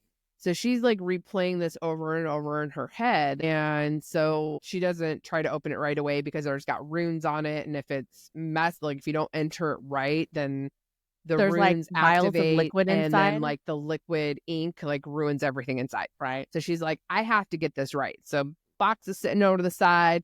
She goes to Signet sparring class with Professor Ryerson. And then here, he's like sparring with people and she's like, hey, Shadow Daddy, you remember when you did this? So then like they start like sexually talking through the mind bond. He says something like, do you remember like the orgasms I gave you, whatever? She's like, oh, we're playing this game. You'll be begging when I wrap my tongue around your face. He's like, which reminds me, I'm glad you put that in because it reminds me of the scene where she had done that when they were in like the mess in the hall, dining hall. Imperial. Yeah. Yeah. And she says that too. And he's like, and it's funny at this point, like everyone knows what they're doing now. Yeah. And then I find it interesting again that he says after that interaction, and he's like, oh, you're going to be the death of me. How many times has this man said this throughout Iron Flame and now Onyx Storm? I feel like she is literally going to be the death of him by the end of this. Romeo and Juliet. I think that's the only ending I will accept now.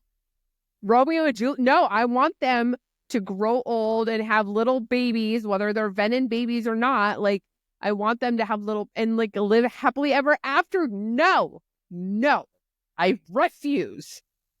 Let's not forget, we haven't mentioned this yet, but there are many mentions so far about him holding her lower back, or her back hurts, and then she's nauseous a lot. I read this book thinking she was pregnant. I'm not gonna lie. I think that too. But when you brought that to me when we were FaceTiming, tandem reading, I was like, she better fucking not be. It's the whole Bella Edwards situation. At least it's not like a half vampire that'll like rip her apart from the inside. I don't want it. But I mean, maybe it channels from her from the inside. I don't know. Fuck. Maybe that's her other signet. Maybe the venom baby, the half venom baby, is the cure. And Darna's is really actually in Darna's. Wait, what? Maybe the venom baby is actually bonded to and Darna. You know how like imprinting, like Jacob imprinted the baby. Jacob has always been into Bella, but he's like, I never really knew until, oh wait, I imprinted with your child. And Darna always loved Violet, but imprinted with her not yet baby. Not yet venom baby. Well, it could have been. We're right as of right now. We're like 3 weeks Rebecca, after the Battle of Basgiath. Rebecca, don't do this to me. Anyways, so Garrick is there now, like helping Xaden teach.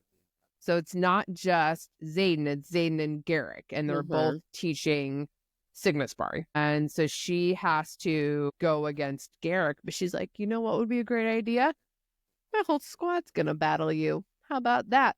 And so they're trying to figure out like everyone's strengths and battling against Garrick, who's a wind wielder. And Rhiannon, because she can summon things, that's her signet, gets Garrick's dagger that he had, and it like lands, I think, behind him or somewhere close to him. Violet wields lightning, but is able to like move it, and it strikes the dagger. And he's like, missed me. And she's like, but did I? You should take a look at your dagger. She melted it. She melted the dagger. And then all of a sudden, like all this commotion starts to happen. Like applause are happening. And they look up and fucking Halden starts walking in. And everybody's like, what do we do? Prince Halden. This is Cam, a.k.a. Ark's brother, one of the twins, a surviving twin. Violet's like, fuck. Oh, fuck. We need to hide Arik. So, like, Xaden's got his, like, little shadows hiding Arik so that, like, he can't be seen or recognized by Halden. And then we find out, which I kind of suspected, and I don't think we talked about this, that Halden and Violet were a thing. So remember when she said he hit that head on the mark with infantry? Yeah. When they were talking about their exes, and he's like, let me guess, infantry. Well, Halden is infantry. Yeah. So he came in as the infantry blues. Mm-hmm. Got that one right. They had broken up because Halden cheated on her with a professor. And she caught them. And he never apologized for it. And then all of a sudden, like, whips a letter out and hands it to Violet. And it's opened, and it's from Viscount Takaris. And he's like, I intercepted this before I got to Atos, basically. And he said that King Cortland from Deverelli has agreed to meet with them in the Isle Kingdoms. So Deverelli is an island in the Island Kingdoms. And it had to be of someone from noble blood only. And they had to have an Emilian citrine, which is a gemstone that's given to riders that graduate from Cliffsbane. So this is like a citrine gem. And so she needs to get this like gem that's been on some necklace from a ruined, desiccated city of Amka and bring it to him for a meeting about this alliance and troops and whatnot. Yeah, and it's not far from Cliffsbane. So it's between Samara and Cliffsbane. It's right in the middle. Right. So Halden is sitting here trying to flirt with Violet, and she's not having any of it. And he's like, so, you and Ryerson, eh? And she's like, I'm in love with him, but we're not together. And I can just imagine, like, Zayden over here, like, the fuck we're not. The fuck we're not. I think he keeps it to himself, though. He's like, what is he going to say? He's probably, He's because raring. he, like, can't keep control right now. White knuckling it over here. Yeah. And he's like, I realized that I never apologized to you for, what happened. And because, these things just happen. No, they don't. No, they don't. You didn't trip and fall into a vagina, Prince Halden. It doesn't happen that way. It doesn't happen that way. Anyways. And she's like, well, yes, I love him, but I can assure you we're keeping to the code of conduct. Like we're obeying the codex. Fuck you. But I love him. Fuck you. Fuck you. And then he's like, well, anybody who's ever dated a writer knows their first priority, aka their first love, is their dragon. And once you accept that, any man hardly feels like a challenge. But I think at that point, she's like, first love, dragon. Right. Brain. But he's like, any man. But he's like, any man, no one's a challenge. Like, he can bypass this Ryerson person. Also, when she describes him as having like the bright green eyes, I'm thinking of like, is this Tamlin? No. Tam. Is this Tam? Fucking Tamlin. Get the hell out of here. Nobody likes you. God, it's Tamlin. Nobody likes first you. Love. It's her first love. Get out. 6 digits. Tamlin. He's like, can we go to dinner? And Liz like trying to like reach out and like touch her hair. And I think her hair is braided. And all of a sudden, like this whole wall of shadows just comes up and just slams him into the wall. And he's like, whoops, their signet got out of hand. I had to protect the prince. Okay. Gotcha, okay. Okay, jealous Zayden. Don't fucking touch my woman. Okay.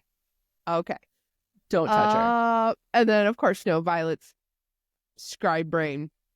Dragon is a writer's first love. What was Mama Sorengale's dragon's name? Aim, sir. Because it wasn't Papa Sorengale. He was not a writer. So his love was Lilith, her first love. Aim, sir. Hamster. Which is also 6 digits. Rhiannon was really scared about that. She's like, I don't want this liquid to ruin your dad's book. She's like, well, that's why I asked you, because you can suction it out, hopefully. Oh, yeah, that's right. Yeah. Like, if this goes poorly, you need to be able to summon out the liquid. Like, I'll try. It ruins everything. And so then she does like AMISIR, aim, sir. And it opens and she's like, oh, God, thanks and all. The codex. Thanks and all. And Rhiannon's like, that might actually belong to Hedian. So we knew of Zinal in Fourth Wing and Iron Flame. Zinal is the god of luck. And then we're like, who the fuck is Hedian? Who the fuck is Hedian? We were introduced to 4 gods. But now we have more. Who's Hedian? Okay. God of wisdom. Yeah. And she's like looking at it and she's like, it's the first draft of his study of the second Crowlin uprising by Lieutenant Colonel Asher Sorengale. Asher. We now know Papa Sorengale's name. Rhiannon's over there like rolling her eyes like, God, you fucking Sorengales. Like, what's with you guys? And Dad's like Hermione. It's like like Hermione. Scribes are Hermione's. Hogwarts history. So excited to read a book. So Papa Sorengale leaves this letter to Violet with the second Crowlish uprising. And he said, Dear Violet, it is my most sincere hope that you are reading this by my side, laughing at the glorious mess that is a first draft. But I fear that it may not be the case. Did he know? If I now walk alongside Malik with your brother, then guard this manuscript carefully. I think he knew someone was out to get him. Yeah. Which we said that last episode, that maybe he was murdered. Okay. We'll get into that. Yeah. But if the worst has happened and your mother has joined us, then you must protect this knowledge with your very life. We now know Mama Sorrengail is gone. Within these pages, you'll find my careful study of the Second Crowland Uprising. But my daughter, remember what I taught you about history. It is simply a collection of stories, each influenced by those that happened before and steering the ones to come. I wrote this study so it could be read by others, but understood by you.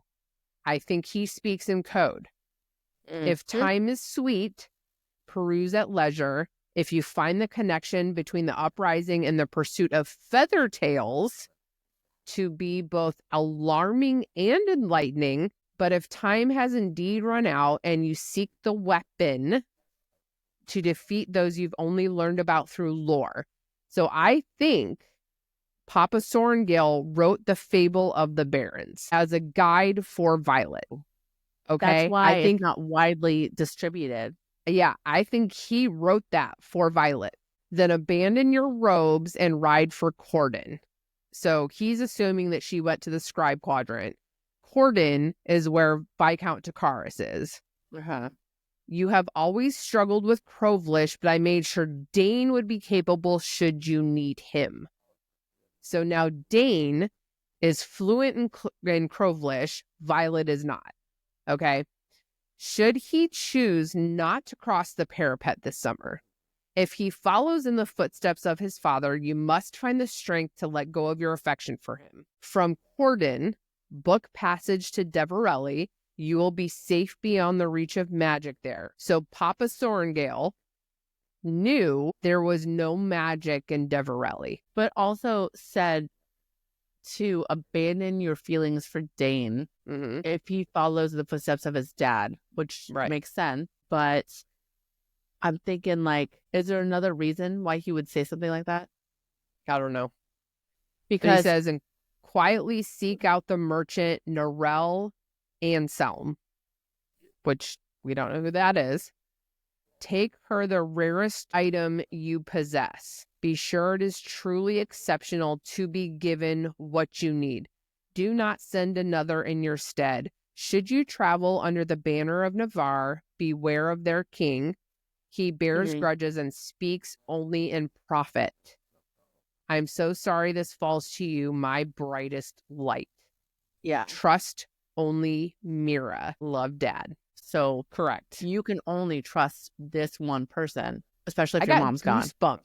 Even rereading it. Yeah. Goosebumps. Yeah. So he taught Dane as a backup plan. Ahead of this for years. Yeah. That note is so cryptic and I think full of so many clues. Oh, it is and isn't. It's, yeah. Because, like, you think with first love is irreplaceable, right? The obvious choice is Lilith, but it's not. She has to think, like, deeper beyond that. And I think that's the same as that letter. It's coded a little bit. Also, my brightest light. Did he know that she would become lightning? My brightest light. Why? Not because lightning, but we also always talked about that she has true power coming from her, and it's not just lightning. I think she will manifest more than just lightning. But it's interesting that he says that. That's a lot to unpack, Sam. How I follow that. I know. Ooh-wee. Ooh-wee. Zayden's jealous.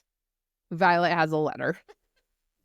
She's got a letter. Zayden knocks, busts in. She opens the door. Well, he's a bust in.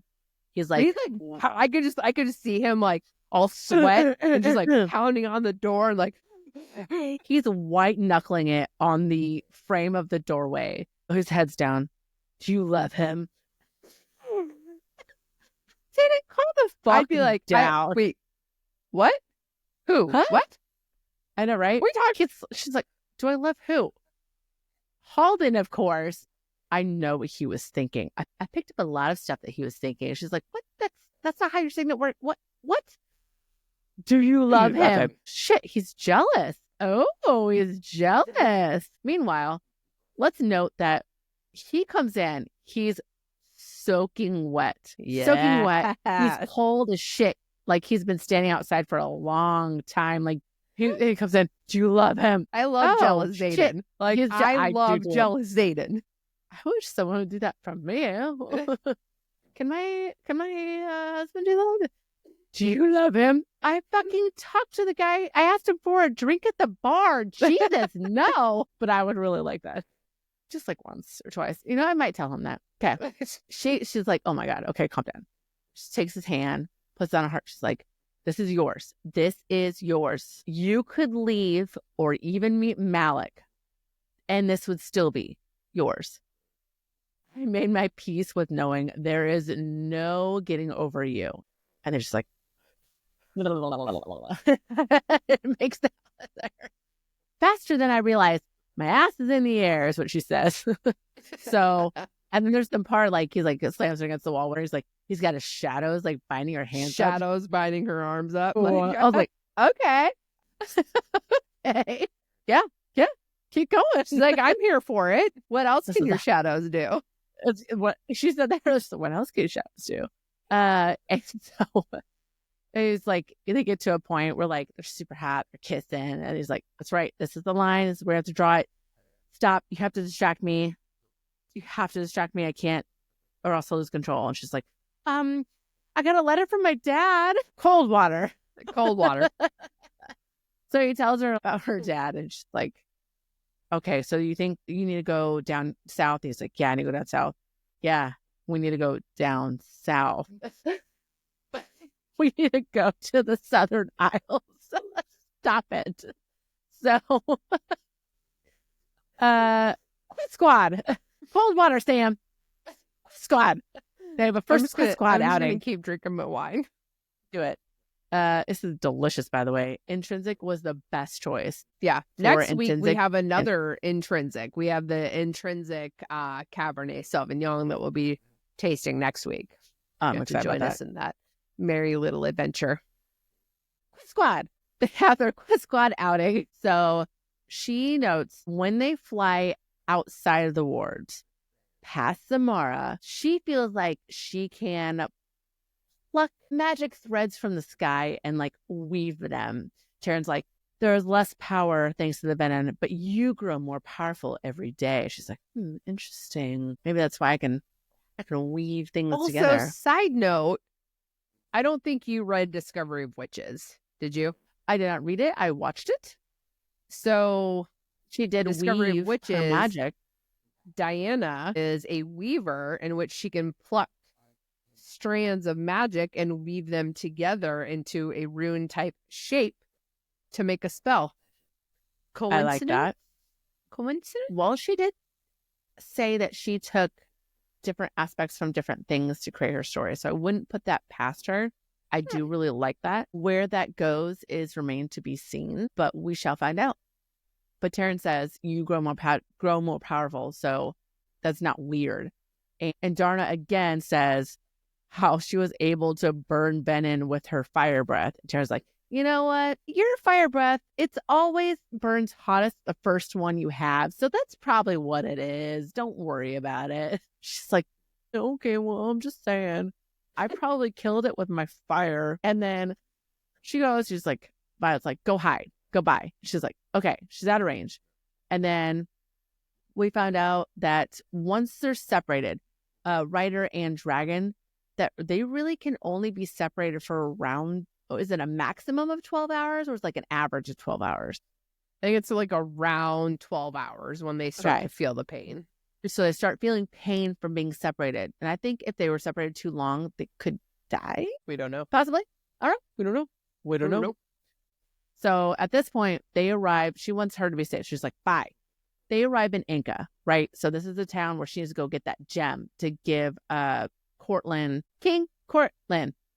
They arrive at Inca, the city, the desiccated city, to get that gem The one that Samantha said earlier is the one that you receive when you you're at Cliff Spain. You receive this gem. They want this King Cortland from Deverelli, according to Dakar. So they go to Inca, and it's designed to not allow any dragons through. You pour that wine, Sam. So all the buildings are really tight.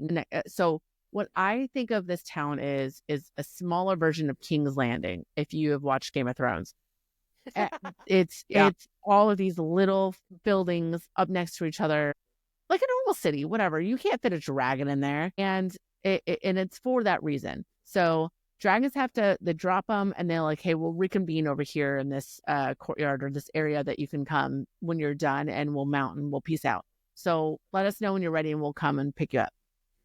They're like, okay, we're going to search the city. We need to find this gem. They all kind of divide up a little bit. This town is drained. It's like a vacant city. It's already been drained of magic. All the buildings are basically, she described it as like dry kindling. So like if you lit a match, the whole thing will go up in flames. It's drained, gray, gross. There's nothing there. This trip, Zayden's mantra is like, cool, calm, collected. I think he said it like 3 times. He's like, I'm cool, sure did. calm, he was like, collected. cool, I'm cool, calm, collected. I'm cool, calm, collected. Cool. She's like, cool. Okay. So they split up trying to find this gem. And meanwhile, Aura fucking Binehaven and Violet stand watch outside of this building. She's like, I'm gonna go look around this other side. And then I thought maybe they were gonna have like a little sexy time, because she's like, I'm gonna go around back and you're not following me. That did not happen. But I think Aura was like, you will stay where you're at. You're not. Nope. You're not the boss of me. So Aura hears a sound coming from the building across from them. And she's like, oh, shit. Fucking noise across the hall scares the shit out of her. And she throws a little fireball thing at it. She's pissed off, scared.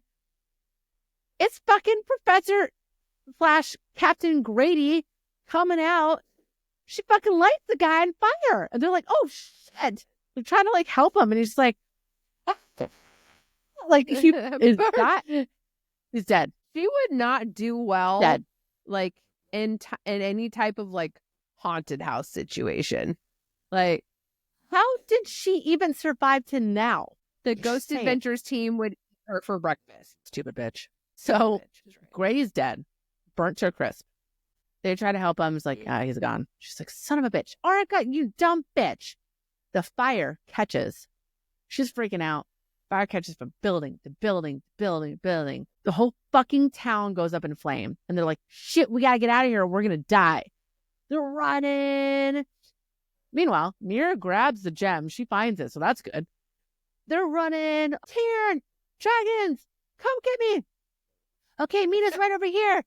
You jump. All right, jump. All right, that one's gone. All right. Aura. I almost said Amber Mavis. Aura, it's your turn. So a fucking wyvern comes in. I think she got like a claw like right through her like midsection. Yep. Good for you, bitch. In. She's dead. They are able to mount and then they peace out. It's all Aura's fault. That is all her fault. That's true. She alerted the wyvern. They came in. They killed her. Thankfully, not Violet or Zayden. I don't give a shit about anyone else. Well, Mira. Like, Mira, come on, Dad. Mira. We care about Mira. We care about Mira. No. This is the Cenarium's fault for not listening to Violet. Fault. Their deaths are on their hands. They're on their hands. So they get to the point where they all were able to launch safely thanks to Taryn. He grabbed both Zayden and Violet, and they're off. They're fine. 2 dead. That sucks. Oh, they never mentioned anything about their dragons, though. Did they die behind them? You're Did they fly with them? They never mentioned it. But that's what happens when people die in the quadrant. So Mira says, hey, I got the gem. Also, when I got this, there was a note sitting right there. Here you go. It's addressed to Lightning Wielder. She's like, fuck, that's me. It's from Theophany. Theo.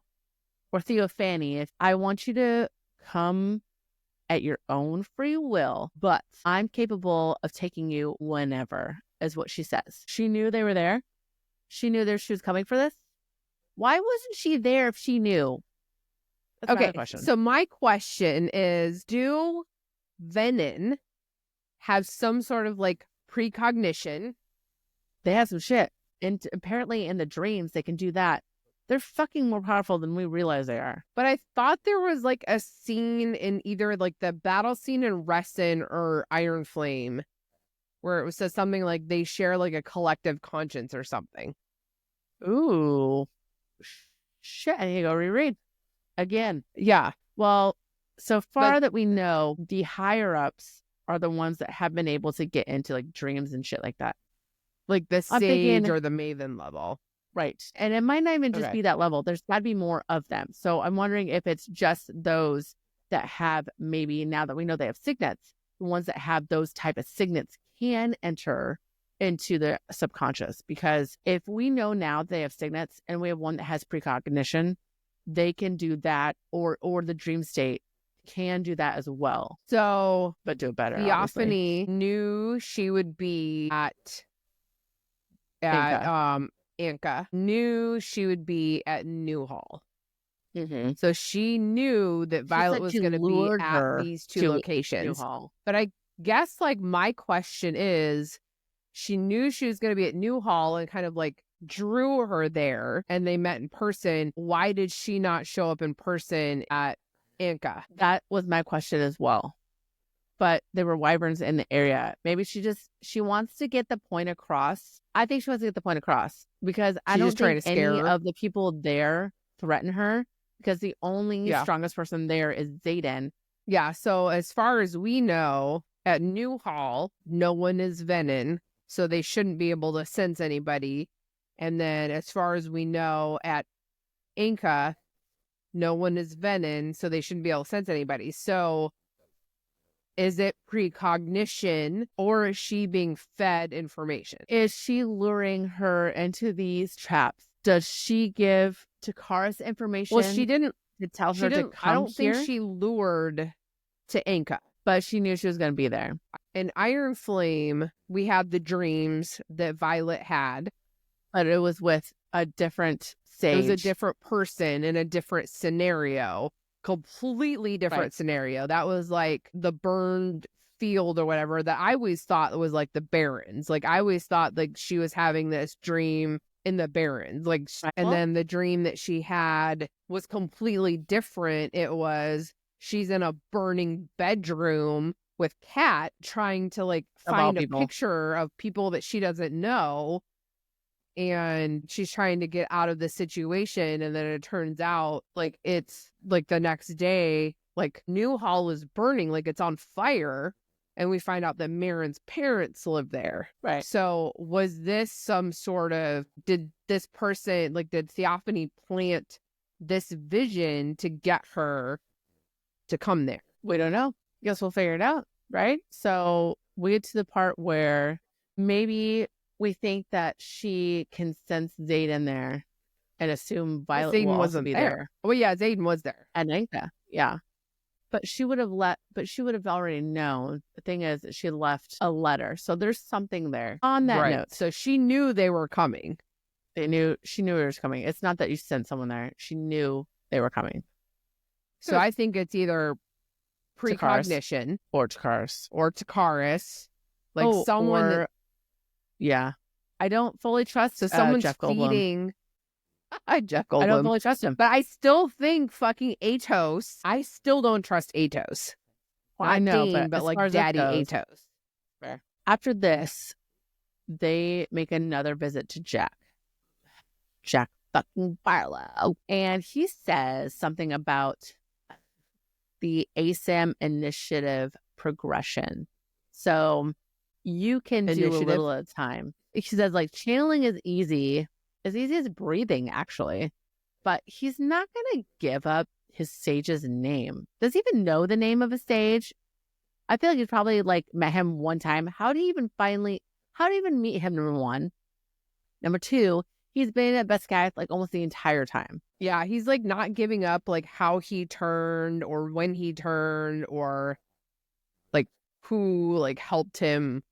Who, how, what, where, and why. Fucking bitch. She is a little bitch. So he's not any help at all. She's like reading through her father's manuscript and was like, I have an idea where this is going. I'm kind of terrified that I might be right, but I'm also scared that I might be wrong. So And she's like read it 3 times. oh, at least for sure. For sure. So we get to a part where Riddick is like, I want to be on the quest squad. He said the second time, he goes like, I can keep you safe. Okay, I'll hear you out, I guess. He's stuck with his orange. And he's like, it's just every time something happens, like we're not all together. Like we're better together. And this is how we can keep you safe. And we need to do this. And I want to be part of the squad. And she's like, okay. And he's like, this orange that he has in his hand splits. And she's like, what? And he like opens it up. Under the peel is a completely frozen ass orange. I mean, an orb of the frozen orange. She's like, how the fuck did you do it? He's like, I've been practicing. She's like, oh my God. Do you think you can freeze a venom from the inside out? He's like, yeah, man.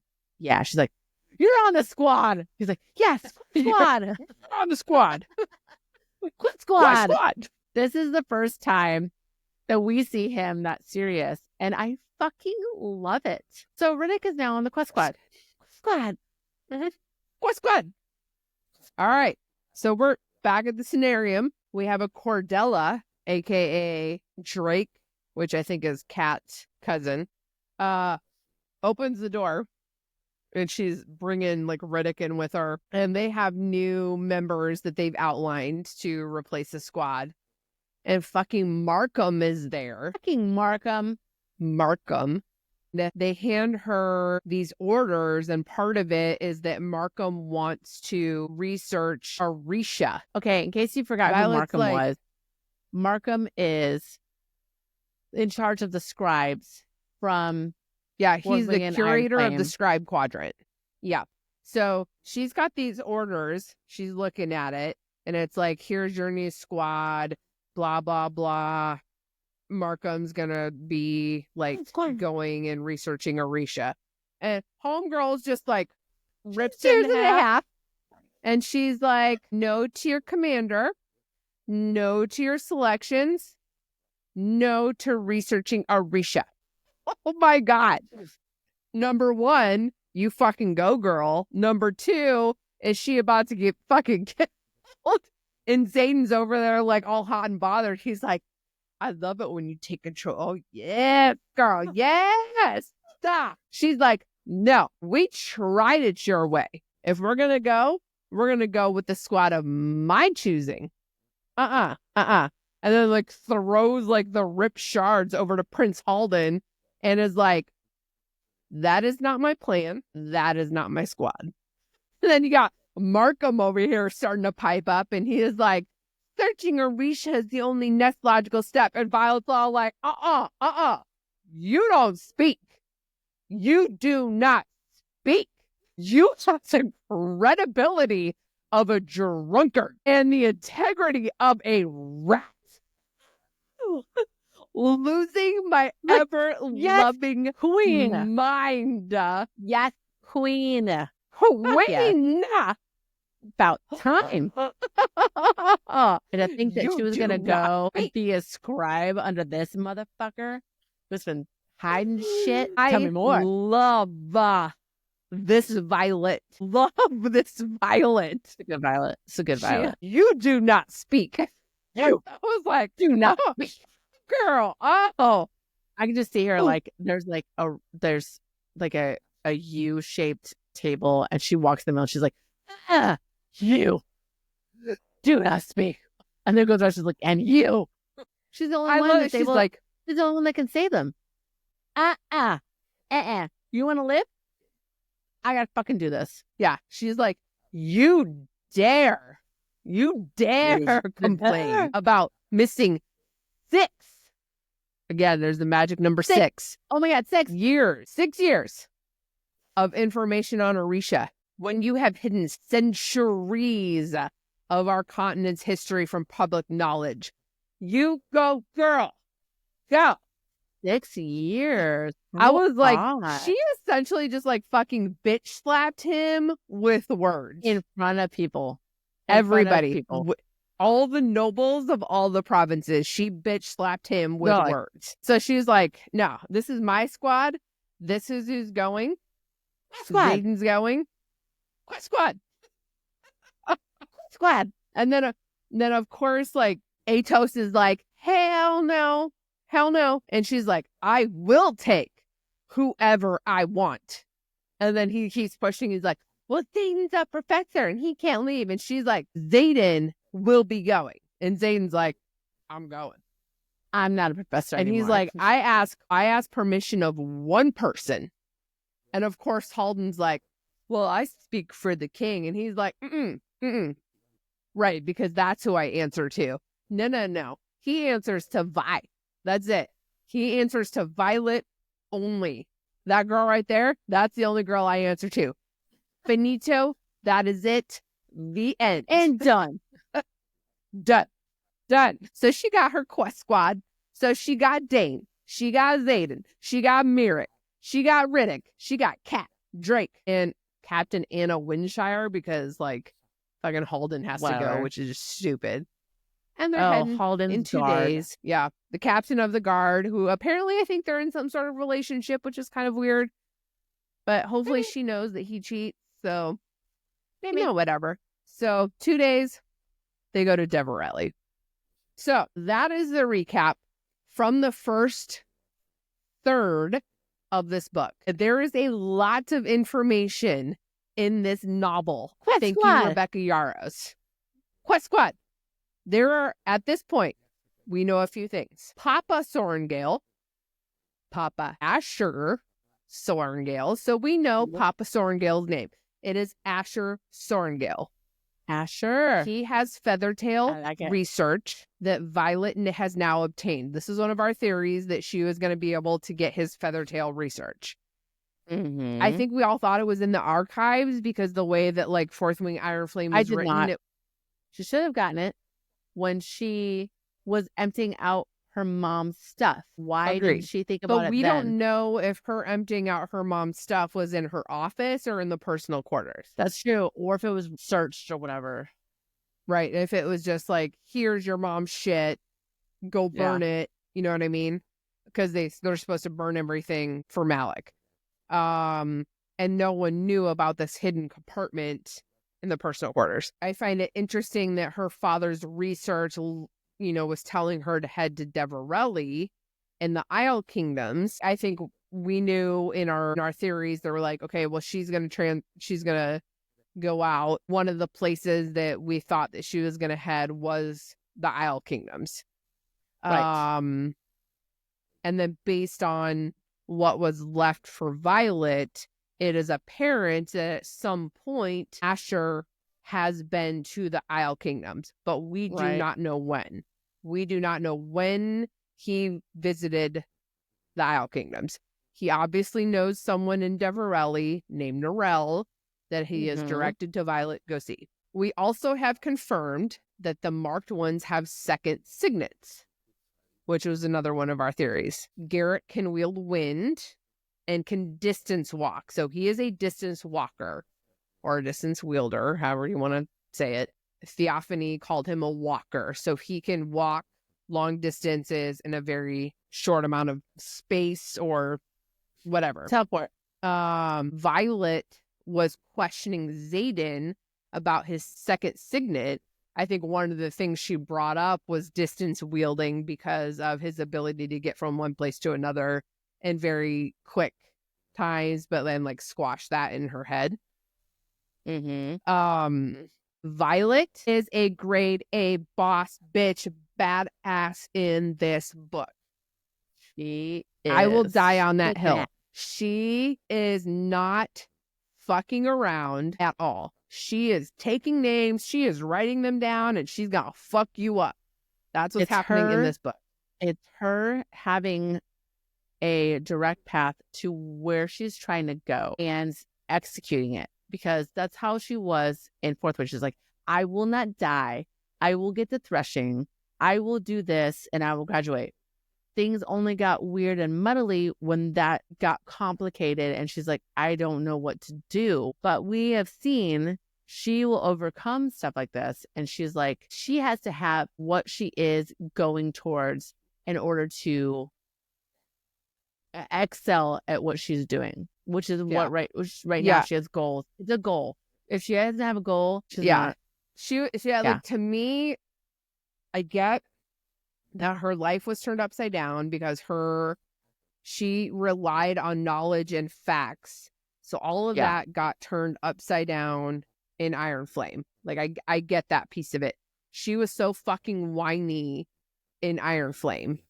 And I'm glad now to see that, like, this book, she has one mission.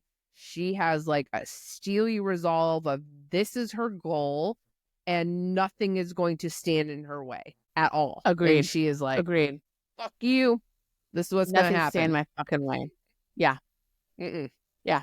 You ain't gonna do shit. Another point of it was we don't know what Violet's second signet is. It is something Rebecca kept saying that, it's been prominent in Iron Flame multiple times. We don't know what Violet's second signet is. We know she has one. We've all speculated, like truthsayer, wielder, what have you. I still think it's a truthsayer. I was thinking that she could wield people. Like, you could wield Xaden. You can wield people, or people can't lie to her.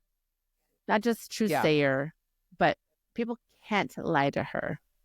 Or I think just like with the amount of times the word truth was, she needs truth to base herself. Yeah. If you went onto like Kindle and searched the word truth in Iron Flame, like, I think the results of that word would be astonishing. That's fair. That's fair. It's hard. So it's like, okay, where is it? What is it? And she's like, be nice if you manifested it right now. And we have our speculations, and it has not yet been aware to us. Through chapter 20 at this point. We know. It wasn't defined to us, but it's still there. It's still there. And another point is we add 2 more gods to the mix.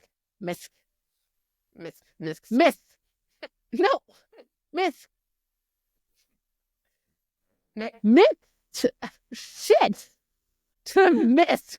Zoltan. Okay. Zoltan. Miss. Why I keep saying miss? Oh my God. We add 2 more gods to the mix. We add 2 more gods to the mix. I'm going to pee my pants. That's what happens when you're over 40. Lloyd is the god of wisdom. So we have Malik, god of death. Dune, the god of war. Goddess. Loyal, the goddess of love. Hidian, the god of wisdom. But we have Amari. You have Amari, Queen of God. Queen of God. What other gods are there? Are there 6? Huh? Okay. There's 6. So Taryn now, grumpier as ever, but I love him still. I don't care. I love him. We have heard nothing from Sigale so far. We're a third of the way through. Absolutely nothing. Xaden does say something about, he's like, well, she doesn't talk to me. It makes the writing really awkward. It's like, well, yeah, that would. She's cut herself off from like everyone, and including Taryn. Like, she doesn't talk to him. It's like grunts and stuff, whatever dragons do. You know? And then, it's awkward. I feel really bad. And I'm sure she's just like processing what's going on since Baden had channeled, and she's not right. And I'm hoping it's not the kind of not right that Bade had, Jack's dragon, but hopefully just a not right like that she's just like disgruntled. So we'll see how that goes. When and Darna and Violet make a pact. I mean, their pact is like every possible path. Let's devour and go through every possible path to cure Xaden and find your family. She wants to find her den, but she also really wants to cure Xaden and Darna. And I don't think she would turn her back on Violet if she found her den. I think she would be more than willing to help because she loves Violet just like Violet loves her. It's going to be a weird mix when they get into that. It's going to be very odd. If they find them. If they find them and if they're even the cure. So let's see how that goes. Another note. Venom sex. Huge disappointment. Are we going to have some venom sex or what? There's I hope just so. some kissing and a little finger action. What did you do earlier? I'm here for it. I'm here for it. Down for whatever. Hoping there's venom sex. We have read the whole thing, but we will get to what might happen later. I want venom sex. If want it's not real sex. I want venom sex. I want venom sex. I don't want anybody else's sex. I want Violet and Xaden venom sex. Screw everybody else. No control, just some straight out venom sex. Whatever that may be. Just don't join Violet because I'll murder you. I will come after you, Xaden. You will die. Okay, so we meet Theophany. So obviously she has silver hair, right? Also the braid. Do they not know any other way to style their hair here? Like, Jesus. They all, braids. I'm just going to braid it. I don't want to know what else to do. Do you know what a top bun looks like? I don't know. Okay. Ponytail. Braid your fucking hair. And she has a faded tattoo on her head. We don't know if it's here, there, whatever. Very faded. She knows everything about Violet. Been there for years and years and years, and she spent a little too much time in this stuff. Well, technically, she is old because she said something about, oh, you mortals. And she's like, what mortals? So you're immortal? Like, she's been around town. So centuries, sure. A faded tattoo for sure. But she knows everything about Violet. How do you know about him? How? Is someone feeding information to her? Do they have another person on the inside that they need to hunt down and murder? A murder? Murder, you say? How did she know she was going to be an Inca? We know that she said that she lured her. Can she get in her dreams and she just knows? Is there someone on the inside? Let's figure it out. She's going to be an Inca and she left that note for her. I have a lot of questions. I also have a lot of questions. As many of you also do. Hey, thanks for hanging with us. Stay tuned for the next episode where we continue onto this wild Onyx Storm ride and the Quit Squad journey to the Isle of Kingdoms. And hopefully some venom sex. Well, thank you for joining Pages and Poor Decisions. We will see you next week. And don't forget, go read a fucking book. Read a fucking book. Bye, y'all. Bye.